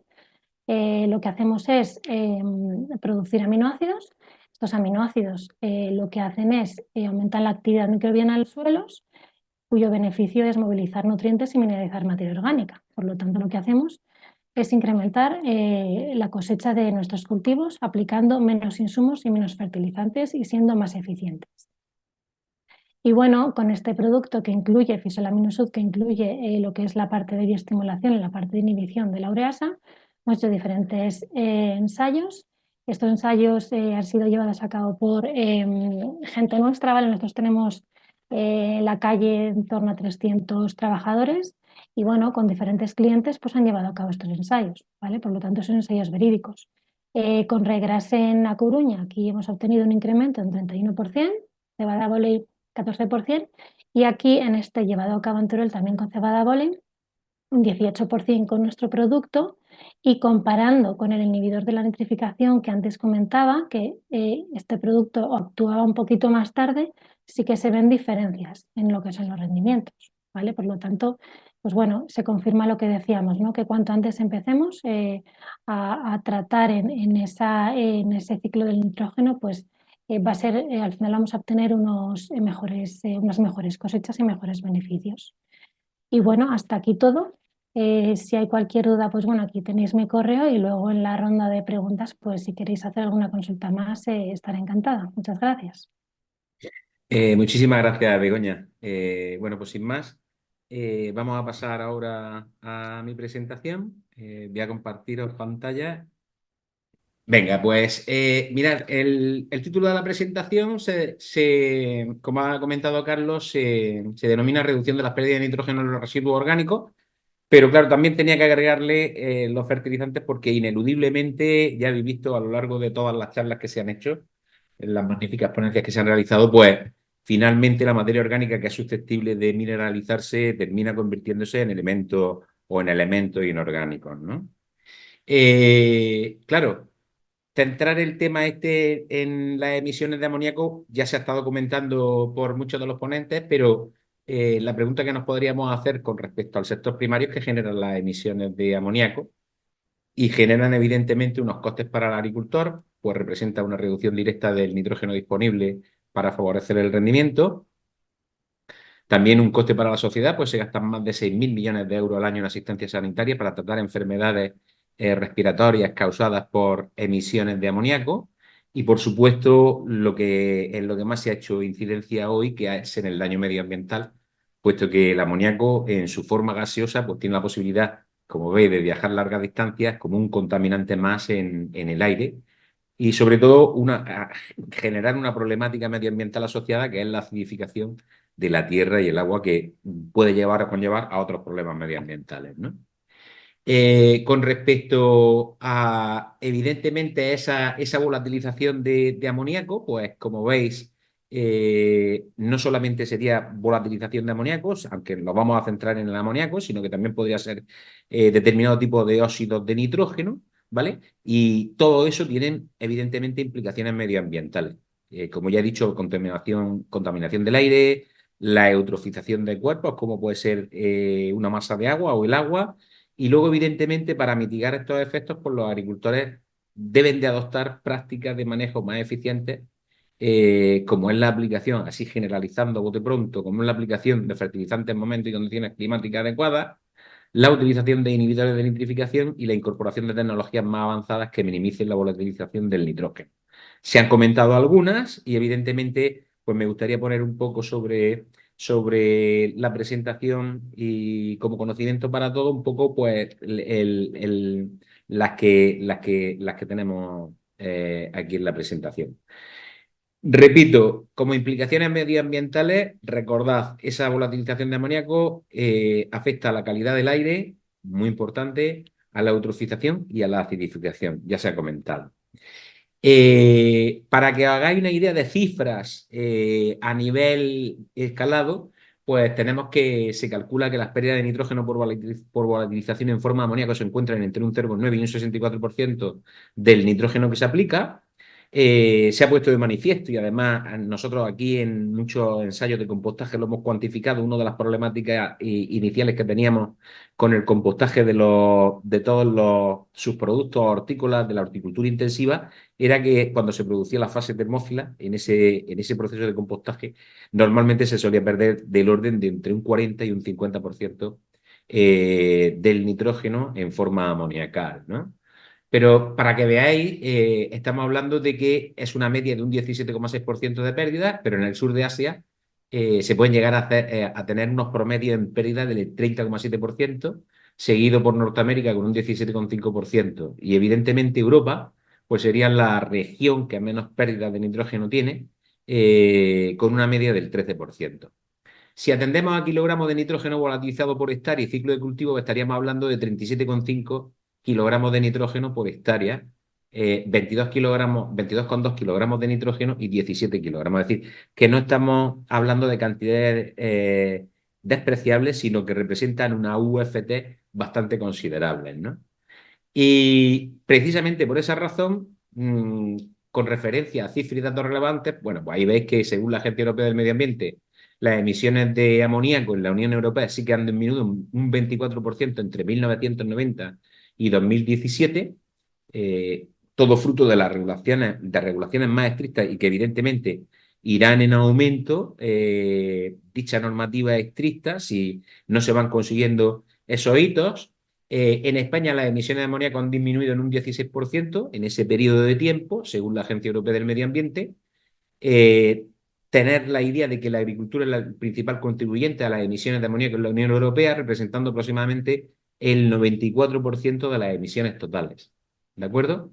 Y el sector agrario es el sector que más contribuye a las emisiones de amoníaco en España, puesto que en 2021, porque tengáis un dato, pues fue responsable de un 96,8% de las emisiones totales, siendo la ganadería responsable de la emisión de 349,6 gigagramos de amoníaco, que es un 75,4% del total, frente a los 113,8 gigagramos liberados por los cultivos, que es un 24,6% del total. En definitiva, como veis, otro detalle bastante importante es que el 80% de las emisiones totales de amoníaco procedentes de las actividades agrícolas provienen de los propios establos y almacenes de estiércol, como ya se ha estado comentando, es decir, que ahí hay una problemática bastante importante para resolver, como decía en la presentación anterior Begoña. Y ahí veis también un detalle muy importante que es la emisión que pueden tener los diferentes tipos de fertilizantes, aquí metiendo la cuña de los inorgánicos, porque, como comentaba, finalmente ese nitrógeno orgánico, que es evidentemente el más abundante en cualquier tipo de enmienda orgánica, puede terminar en restos de tipo inorgánico, ¿no? Pero para que hagáis una idea, pues ahí tenemos que los nitratos amónicos tienen una emisión del 1,9%, la urea tiene una emisión alta de un 13,1%, y como ya sabéis, por hidrólisis de esa materia orgánica, uno de los compuestos que más se puede llegar a obtener es la propia urea. Luego también el sulfato amónico un 7,9 y el sulfato amónico enterrado, para que veáis un poco el detalle de un manejo eficiente y no, pues reducir la emisión hasta un 2,8%, ¿no? Frente al 7,9, que sería sin ningún tipo de estrategia de enterrado ni nada, ¿no? Y luego, por supuesto, para que veáis esos datos, dentro del ministerio, pues se nos dan unas normativas, digamos, o unos consejos, ¿no? Para ser parte de la solución en la reducción de ese gas amoníaco. Fijaros, ya se ha estado hablando, ¿no? De lo del tema de la materia orgánica. Cuando se hace una aplicación en suelo, pues evidentemente una práctica muy recomendable es el enterrado, pues para que no se pierdan, como se pierden en las 4 horas siguientes al aporte, si se queda en superficie, pues hasta un 65% por emisión de amoníaco, ¿no? O, por ejemplo, en el caso de la aplicación de purines líquidos y demás, que se hagan mediante tubos colgantes, disco o inyección, pues para reducir hasta un 90% las emisiones de amoníaco, y así sucesivamente diferentes prácticas que nos sirven para mitigar el efecto de esa emisión de amoníaco, ¿no? A nivel normativo, pues esto también es importante, ¿no? Muchas veces, como nos dedicamos a la ciencia, no nos paramos a pensar en esto, pero sí es cierto que existe una serie de normativas, tanto europeas como españolas. Ahí las tenéis, no me voy a parar mucho para no perder mucho tiempo, pero tenéis la Directiva 2016-2284, que establece los Objetivos Nacionales de Reducción de Emisiones de Amoníaco y medidas para limitar su impacto en el medio ambiente. Luego el Real Decreto 818-2018 para la reducción de emisiones nacionales de determinados contaminantes atmosféricos, que también es de aplicación en el ámbito nacional. Por supuesto, no solamente amoníaco, sino otro tipo de gases con efectos o con grados de contaminantes, por supuesto. Y lo que sí es cierto es que a nivel normativo, pues se establece un compromiso de reducción de las emisiones de amoníaco con respecto al año 2005 aquí en España de un 3% para cualquier año entre 2020 y 2029 y de un 16% a partir del 2030. ¿De acuerdo? Y luego, por supuesto, también tenemos a nivel nacional el Programa Nacional de Control de la Contaminación Atmosférica, donde también, evidentemente, se establecen normativas para esas emisiones. Fruto de todo esto, pues es evidentemente que si veis por países europeos, la reducción de emisiones de amoníaco en comparación con 2005 en España es o debería ser de un 3%, y a partir de 2030 de un 16%, ¿de acuerdo?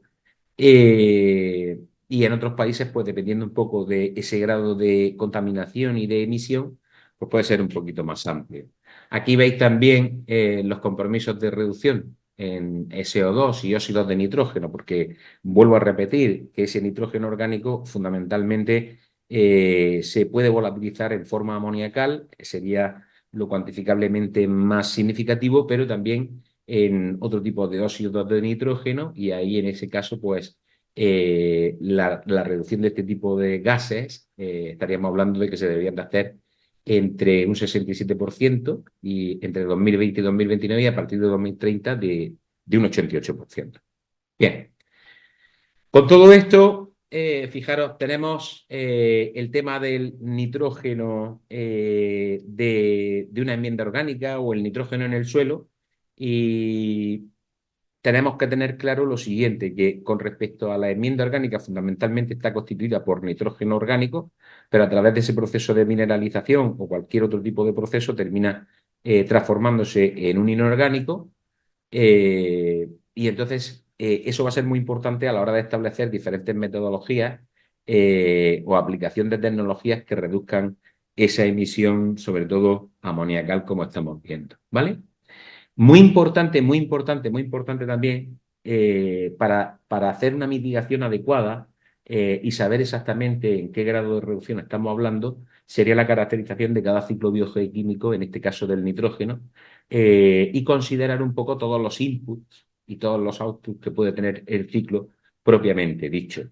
Es decir, no solamente la aportación de la enmienda orgánica, sino que tendríamos que ver también la aportación del agua de riego, la aportación incluso de lluvia, deposición, transpolación, la que puede tener el residuo mineral, porque todo esto son UFTs que van sumando y a la hora de hacer una dosificación podemos cuantificar o aumentar muchísimo más la eficiencia en la fertilización del nitrógeno que se quiera aportar, ¿no? Y en este caso estaríamos hablando de un nitrógeno que se aporta en forma orgánica y que tiene también pues, una serie de características importantes de liberación en función de, por ejemplo, esos coeficientes isoúnicos que comentaba Raúl perfectamente y demás, ¿no? Dentro de lo que es el proceso en sí, bueno, pues para que lo veamos un poco a nivel químico, efectivamente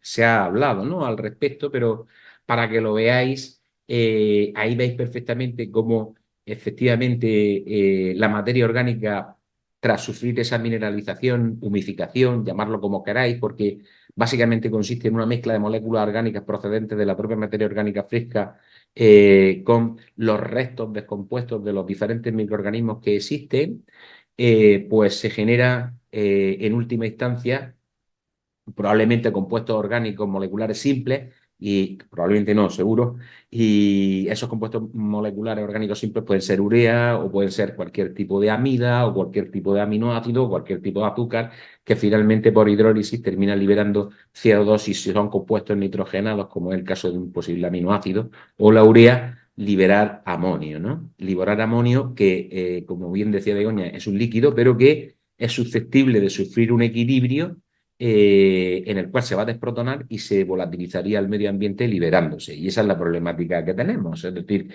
que ese equilibrio normalmente en un ambiente que sea básico, que serían, por ejemplo, a nivel nacional en España, si estamos hablando del arco mediterráneo, de suelos eminentemente básicos, pues evidentemente eso favorezca unas condiciones de volatilización, ¿no? Y eso es lo que hace que a lo mejor echar determinado tipo de producto en la superficie del suelo, pues provoca unas pérdidas de más de un 50%, como está más que demostrado, ¿no? Esto es lo que hace que, repito, tenemos que intentar o debemos de intentar aplicar tecnologías para ser eficientes en esa reducción, ¿no? Para aplicar las diferentes tecnologías no debemos olvidar nunca tampoco este esquema, digamos, que es el comportamiento que van a tener las diferentes formas nitrogenadas en el suelo o en cualquier matriz sólida o en cualquier matriz líquida, evidentemente.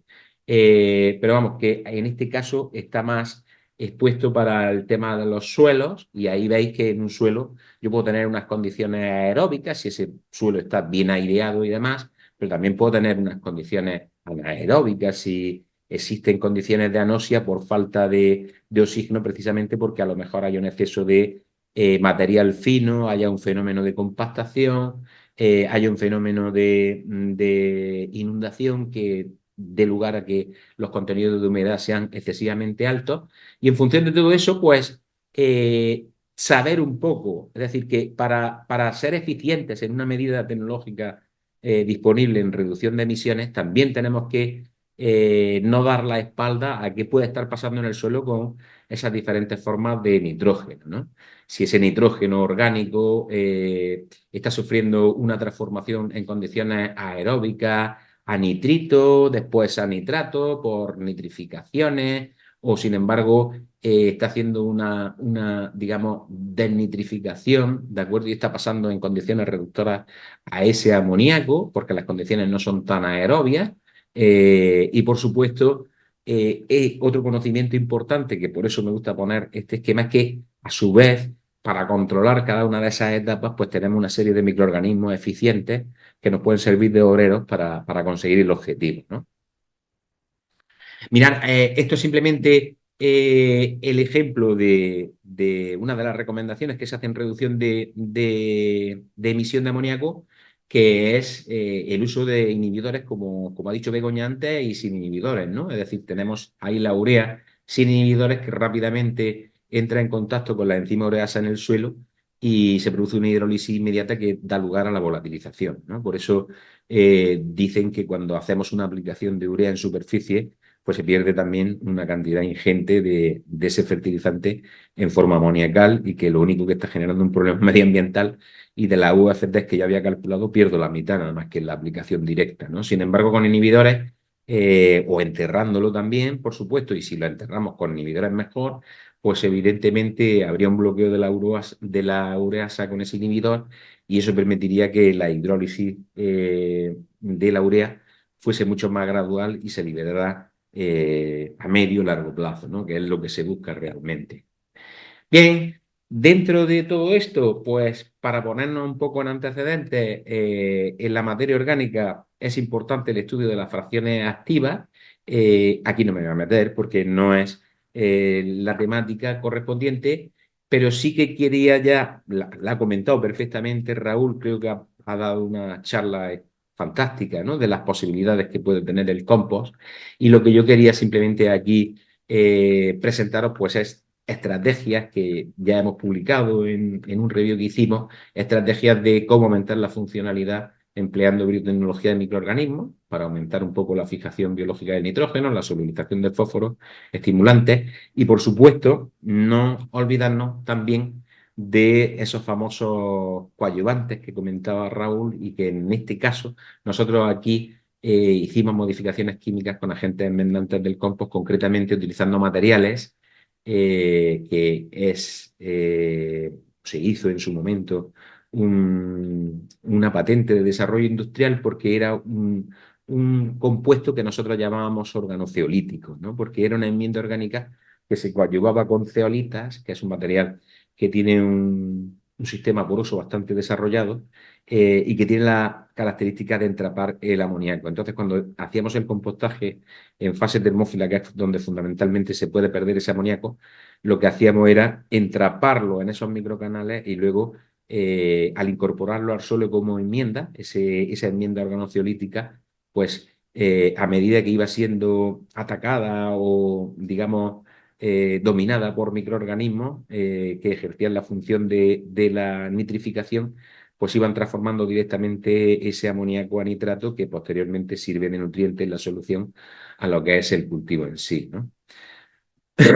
Bueno, aquí tenéis otro coadyuvante que se podría utilizar perfectamente. En este caso es vermiculita, en un trabajo que se recoge y, como veis, a medida que se aumenta ese tanto por ciento, para mí un poco menos eficiente. En el trabajo que os he enseñado anteriormente, el porcentaje de aditivación era del 3%. Eso también es una cuestión bastante importante para digamos, afinar un poco en lo que es o el coste final del producto final, ¿no? Y aquí tendríamos, como veis en esa gráfica, distintas aditivaciones, o sea, una sin aditivación y otra aditivaciones entre el 5, 10 y 15%, y se ve perfectamente como la del 15%, pues digamos que funciona perfectamente, evitando que haya pérdidas muy significativas, que son las que se produce cuando el control es cero, que son las que tiene, digamos, una pérdida de nitrógeno total bastante más elevada, ¿no? Fijaros, básicamente esto es lo que hemos estado comentando anteriormente. Hago hincapié en la posibilidad de enmienda orgánica o de fertilizante mineral, ¿vale? Y aquí tenéis también, por ejemplo, de la fuente M, pues las diferentes pérdidas de amoníaco, de emisiones de amoníaco que hay de urea o de una solución de nitrógeno o un nitrato amónico. Es decir, que, repito, para ver un poco el problema de la emisión amoniacal de fertilizantes, debemos de globalizar un poco y hacer el análisis de los orgánicos y de los inorgánicos, ¿verdad? Aquí veis eso que os está comentando, un poquito más de lo mismo, en forma esquemática de la urea cuando está en superficie del suelo y cuando está enterrada. Cuando está en superficie del suelo, como veis, directamente pues pasa, al estar en contacto con la atmósfera, ese grupo amino que tiene la urea, que tiene dos grupos, NH2, en ese grupo carbonilo, evidentemente es liberado directamente por volatilización en forma amoniacal y sin embargo cuando está en el suelo existe la capacidad de que se pueda protonar formando amoníaco y pasa a la solución del suelo. Pero para que eso ocurra, es lo que os comentaba, esa solución del suelo tiene que tener un carácter ácido o una predominancia de protones sobre grupos hidroxilo, que quizás es lo que podría pasar en un ambiente básico, aunque tenemos la ventaja de que en el entorno radicular, con los exudados radiculares, normalmente esos exudados suelen tener una composición de ácidos orgánicos solubles que van a favorecer que por lo menos en el entorno radicular las condiciones sean ácidas y se pueda producir, digamos, esa conversión a esa forma de amonio que está solubilizado en la solución del suelo. ¿Vale? Ya básicamente lo que me gustaría es comentar un poco dentro del review que hemos hecho, las diferentes posibilidades que tenemos de reducir las emisiones de ese amoníaco. Estaría la precipitación, la absorción, la oxidación y la modificación de variables físico-químicas, ¿de acuerdo? Aquí veis un poco las diferentes tecnologías, es decir, de la acidificación del estiércol, pues no me he querido meter porque Begoña ha hecho una presentación extraordinaria y ya os ha dicho un poquito todo el potencial que puede tener la tecnología, ¿de acuerdo? Pero sin embargo existe otro tipo de tecnologías como la desorción o el stripping de amoníaco, pues donde evidentemente mediante un proceso ingenieril, como veis ahí, se produce una soplante de aire, se desorbe el amoníaco, ese amoníaco luego se absorbe y para que se produzca ese proceso, esa volatilización, pues las condiciones se favorecen y el pH pues tiene que ser hasta 10,5 y una temperatura de 70 grados centígrados, ¿vale? En esas condiciones se permiten eliminar hasta el 85-90% de las emisiones. Luego, por supuesto, una digestión anaerobia, como ya ha comentado Luis también al principio, ¿de acuerdo? Y aquí, durante la digestión anaerobia, el nitrógeno orgánico es mineralizado y al final del proceso, pues el nitrógeno amoníaco total puede alcanzar entre el 70 y el 80%. Por supuesto también, y lo ha comentado, se ha comentado por Raúl primeramente, el compostaje, secado biotérmico y higienización. Y luego también la utilización de membranas, también lo ha comentado Luis, para el tema de la concentración, ¿no? Hace una separación física forzando la entrada en corriente de la fracción líquida del digestato después de esa centrifugación a través de la membrana por diferencia de presión. Es decir, que diferentes tecnologías que nos pueden ayudar un poco a todo lo que es la reducción de ese amoníaco en cualquier proceso, ¿no? Ahí tendríamos también otra posibilidad. Otra posibilidad sería hacer una precipitación de ese compuesto para hacer un precipitado con estrubita utilizando sales de magnesio, utilizando fosfatos y por supuesto ese propio compuesto amoniacal en forma de amonio y va a precipitar como estrubita y es una tecnología que actualmente se suele aplicar bastante porque no es de un coste excesivamente alto. También está la precipitación electroquímica, ya son procesos un poco más químicos y un poco más complejos, la precipitación por intercambio iónico, la precipitación por biomineralización y la precipitación en reactor de agitación. Como veis, existen multitud de tecnologías. Aquí lo que podéis ver un poco pues es que está perfectamente cuantificado también, dependiendo del tipo fertilizante que utilicemos, pues la reducción en promedio de la emisión amoniacal que se produce.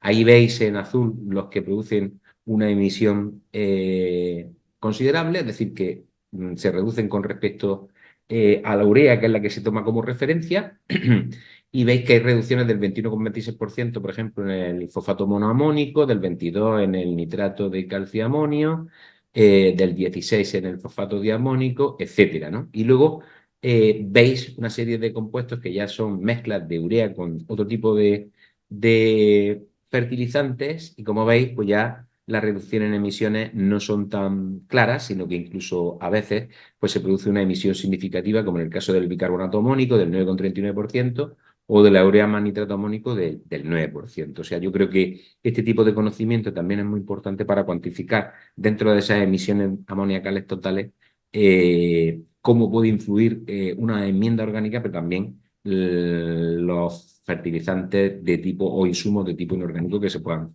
llegar a utilizar. En base a todo esto, pues se han obtenido una serie de medidas para la reducción de emisiones.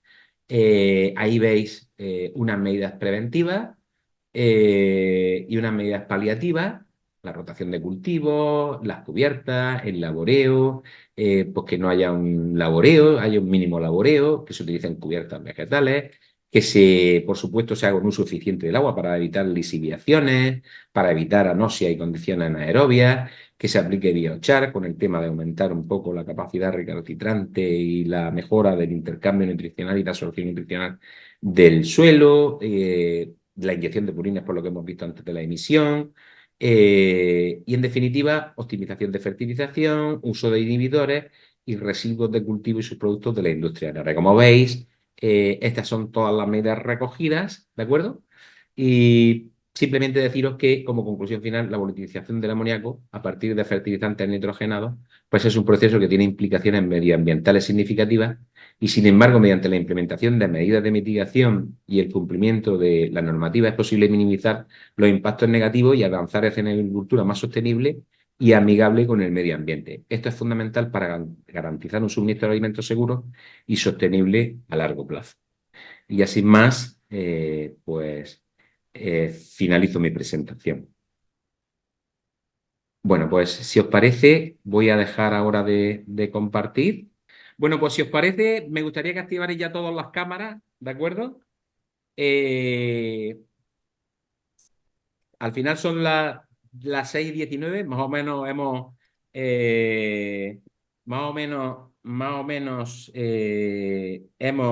clarísimamente, no hemos atendido al horario más o menos, pero os quería hacer ahora una serie de preguntas que se han dicho digamos, por parte de los oyentes para cada uno de vosotros.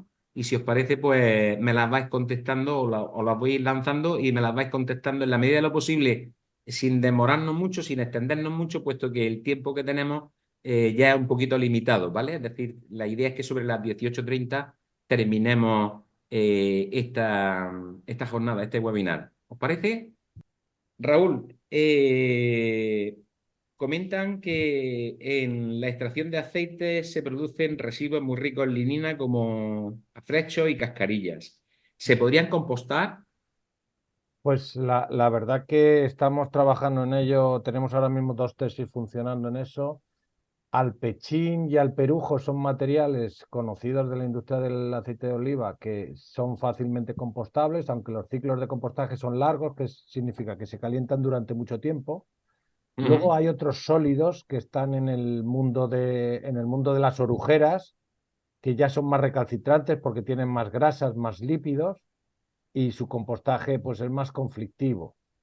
Obviamente, como ha dicho Luis, el mundo de los residuos orgánicos va a moverse mucho y seguramente los residuos primarios orgánicos pues van a pasar por ese ciclo de digestión anaerobia, donde seguramente luego la fracción orgánica que tenga que compostarse o valorizarse o transformarse en fertilizante va a estar un poquito más domesticada, más evolucionada y seguramente pues se suscitarán menos problemas. Pero vamos, que si hay alguien que está considerando el compostar residuos procedentes de la industria de extracción de aceite, no tiene ningún problema en consultarme a mi email, a raul.moral@umh.es, y le podemos echar una mano perfectamente. Muchas gracias, Raúl. La siguiente pregunta va dirigida a Luis. Luis, preguntan que si los purines efectivamente se podría hacer un gran trabajo, pero no se llega a los ganaderos, pues es más fácil que lo aporten al suelo. ¿Cuál es tu opinión? Sí, a ver, el purín es un producto complicado para hacer digestión anaerobia. Y generalmente, para lo que es para las grandes plantas de digestión anaerobia que se quieren enfocar, cuidado con centralizar muchos purines porque al final tenemos unos costes de logística enormes. Un purín es entre un 2 y un 5% o 6% de materia seca y el resto es agua. Entonces, soluciones de digestiones anaerobia en granja, pueden ser interesantes, lo que pasa es que su viabilidad económica es complicada. Sí que estamos en muchos proyectos de biogás, se están desarrollando con tratamiento para meter purines, pero realmente casi más como un producto de meterle humedad al proceso que realmente como que se vaya detrás del purín como una materia prima, porque es un producto tremendamente complicado, no de digerir no es complicado, es un producto tremendamente complicado de viabilizar en el momento que le metes rueda, que lo cargas a una cuba, entonces sí que te vas a encontrar que en muchos casos, si puedes hacer alguna digestión anaerobia en granja, la balsa cubierta o algo así, y una aplicación local, agrícola, puedes encontrarte que esa sea la opción más eficiente con diferencia. Sí que te pasa a encontrar otros casos donde hay un exceso de granjas en la zona, pero tu problema no es el carbono, tu problema es el nitrógeno, y entonces acabe yendo esos purines a una planta de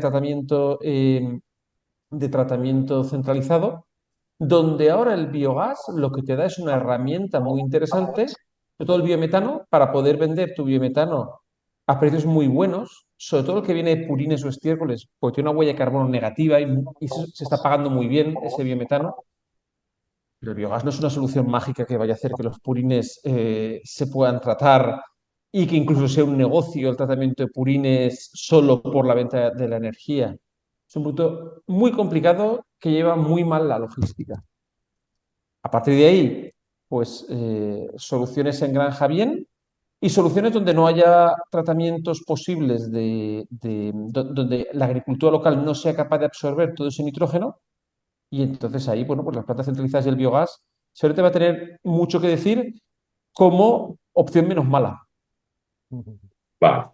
¿Y podrías dar un precio aproximado? Porque se ha hecho la pregunta por parte de uno de los oyentes, el coste del digerido en euros tonelada. Mira, el costo del digerido en las plantas que estamos aplicando a campo está costándonos entre 6 y 10 euros metro cúbico para aplicar a campo. Porque depende también mucho de cómo sea la agricultura local y de cuánta rueda tengas que meterle. Y los tratamientos, pues van a ir de ahí para arriba. Esa es la realidad. Otra cosa es que luego podamos empezar a sacar cada vez más rendimiento económico a ciertas fracciones del digerido o ciertos productos concentrados. Y ahí es donde yo creo que hay mucho a hacer. mm, pero de nuevo no esperemos soluciones mágicas, sino esperemos soluciones que den más valor añadido y que ayuden a minimizar el coste de gestión de los residuos. Muy bien. Begoña, preguntan que si es compatible producir biogás con la acidificación del purín. Que me corrija Luis, si es posible, pero a ver, aquí hay un tema, si se acidifica antes lo que son los purines, antes de meterlos en lo que es la biodigestión, al final metes azufre, ¿vale? Y esto puede generar a lo mejor una reducción en el rendimiento de las bacterias metanogénicas, ¿vale? Y el terrible sulfuro de hidrógeno, que es demoledor para las cogeneraciones y las plantas de upgrading. Pero, bueno, decir una cosa, en el proyecto que os he enseñado antes, en el de Toledo, la administración nos obliga a acidificar, es decir, sí que son compatibles, pero después. ¿Qué es Eso lo es que lo te que iba a puedes decir, sí. encontrar? Que tengas que añadir un poquito más de ácido porque tú has subido el pH. Como casi todo el nitrógeno lo vas a tener en forma amoniacal, tu pH lo normal es que sea a lo mejor medio puntito más alto y te gastes un poquito más en azufre, pero lo veo perfectamente compatible. Es decir, aquí hay que reducir emisiones de metano, emisiones de CO2 y emisiones de amoníaco, y es cuestión de combinar las cosas. Eso Muy es lo bien. que iba a comentar, o sea, después sí que sería más recomendable porque al final entiendo, ¿no? que ese nitrógeno orgánico que tiene al principio gran cantidad, entre comillas, pasa a nitrógeno amoniacal, sube el pH, tenemos menos materia orgánica, que al final la materia orgánica lo que hace al acidificar es tamponar, hace que tengamos que aplicar más producto, y si ya no tenemos esa materia orgánica, esos sólidos que nos tamponan, también va a hacer que la cantidad de producto a aplicar pues, sea menor. Ujú. También preguntan, que creo que puede ser interesante, a mí también me da bastante curiosidad. ¿Qué volumen, por curiosidad, de ácido sulfúrico adicionáis a un metro cúbico de purín? Nosotros hemos hecho ensayos y lo que hemos obtenido es que para bajar el pH estaba inicialmente en torno a 6,5-7, para bajarlo a 5,5, la dosis fue de un 0,7% aproximadamente. ¿Vale? Nosotros lo hacemos con no ácido sulfúrico concentrado, sino un ácido sulfúrico más diluido. O sea, que no era concentrado, más Con diluido. 98 no, sí, lo hacemos más diluido. Vale, vale. Vale. Yo creo que esta es para Raúl. Raúl, comentan que si tenemos alguna normativa vigente al compost. Alguna, hay muchas y crecientes. Sí. Pues hemos tenido históricamente una de la de suelos contaminados y suelos. Hemos tenido las de fertilizantes, Real Decreto 2017, el último, y recientemente la Unión Europea ha legislado sobre compostaje el 2019. Si buscáis en Google, ponéis normativa europea fertilizantes y bajaréis una orden, una directiva que se está transponiendo a España, donde la parte de compostaje se busca con la clave CM3 y CM5 en mayúscula. Y esa normativa que tiene de nuevo es que incorpora ya parámetros de calidad biológica en el compost. O sea, históricamente yo podría haber juntado 2 o 3 residuos, mezclarlos durante 3/4 de hora, decir que está compostado y analíticamente verificar los contenidos nutrientes y la reglamentación. Pero quizás no se habría calentado, no habría actuado los microorganismos todo lo intensamente que tendrían que haber actuado. Entonces, en esta normativa europea ya establece unos plazos, unos tiempos, unas temperaturas y un seguimiento de la evolución biológica. Y esa es la gran aportación de la nueva legislación europea. También existe en esa legislación, por añadirlo, 4 familias de microorganismos que tienen funcionalidades biofertilizantes. Son solo 4 microorganismos o familias de los muchos que existen, y es otro melón que queda por abrir en el mundo de la fertilidad biológica. Sí. Muy bien, Raúl, muchas gracias. Luis, una pregunta rápida. ¿Qué rendimiento tiene el digestor con purín líquido? Están preguntando. Bajito, muy bajito. Como he dicho, piensa que un purín tiene un 3-4% de materia seca. Entonces, pensar entre 5 y 10 metros cúbicos por tonelada de materia fresca ya sería todo un éxito. Purín es un producto, al final, cuando hablamos de biogás, muchas veces cuando se plantean proyectos de biogás, la gente se vuelve loca con los residuos ricos en nitrógeno, como los lodos o los purines, y el biogás va del carbono. Necesitas carbono, por ejemplo, el perujo es un gran sustrato para hacer biogás. Entonces, bueno, pues solo con purines los rendimientos son muy bajitos. Que el purín puede ser un medio acuoso en el cual, haciendo codigestión, de juego para hacer más gas. Para terminar muy rápido, hay una pregunta por ahí de un oyente que dice que si se puede aumentar la solubilidad del potasio con microorganismos sobre la materia orgánica, por supuesto, como cualquier tipo de macro o micronutriente. Y hay una pregunta también, que no sé si sería Raúl o alguno de vosotros, que habla de que qué margen de evolución y mejora tienen los sustratos de residuos sólidos urbanos. ¿Qué opináis? Vamos a ver, por concretar, los residuos sólidos urbanos cada vez van a estar más limpios, porque la recogida selectiva Claro. que nos obliga a Bruselas y en la que llegamos tarde, Claro. pues hará que esa materia orgánica que sea cada vez más limpia, con lo cual la posibilidad de mejora de los sustratos de fuente orgánica pues van a ir mejorando a lo bestia. Es tanto así que la agricultura ecológica permite el compost derivado de la basura urbana, siempre y cuando tenga un sistema de recogida separada adecuadamente acreditado. O sea que al final Bruselas quiere que hagamos una cosa que es virtuosa, lo que pasa que operativamente hablando en España pues vamos tarde en ese proceso.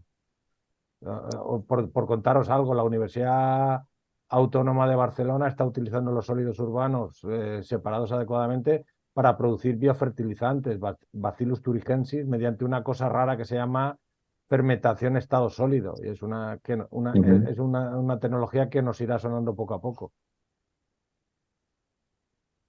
Pues bueno, hemos llegado, son las 18:32, ya hemos llegado al final. Agradeceros enormemente las presentaciones que habéis hecho, que han sido fabulosas. Y nada, ya sin más, agradecer también a todos los oyentes que hemos tenido a lo largo del webinar, que han sido más de 100 y todavía siguen quedando aquí un gran número. Y ya pues sin más, agradeceros otra vez nuevamente vuestra participación y hasta la próxima, ¿de acuerdo? Un saludo, Muchísimas gracias a todos. gracias. Muchas gracias. Venga, Hasta luego. hasta luego, hasta luego.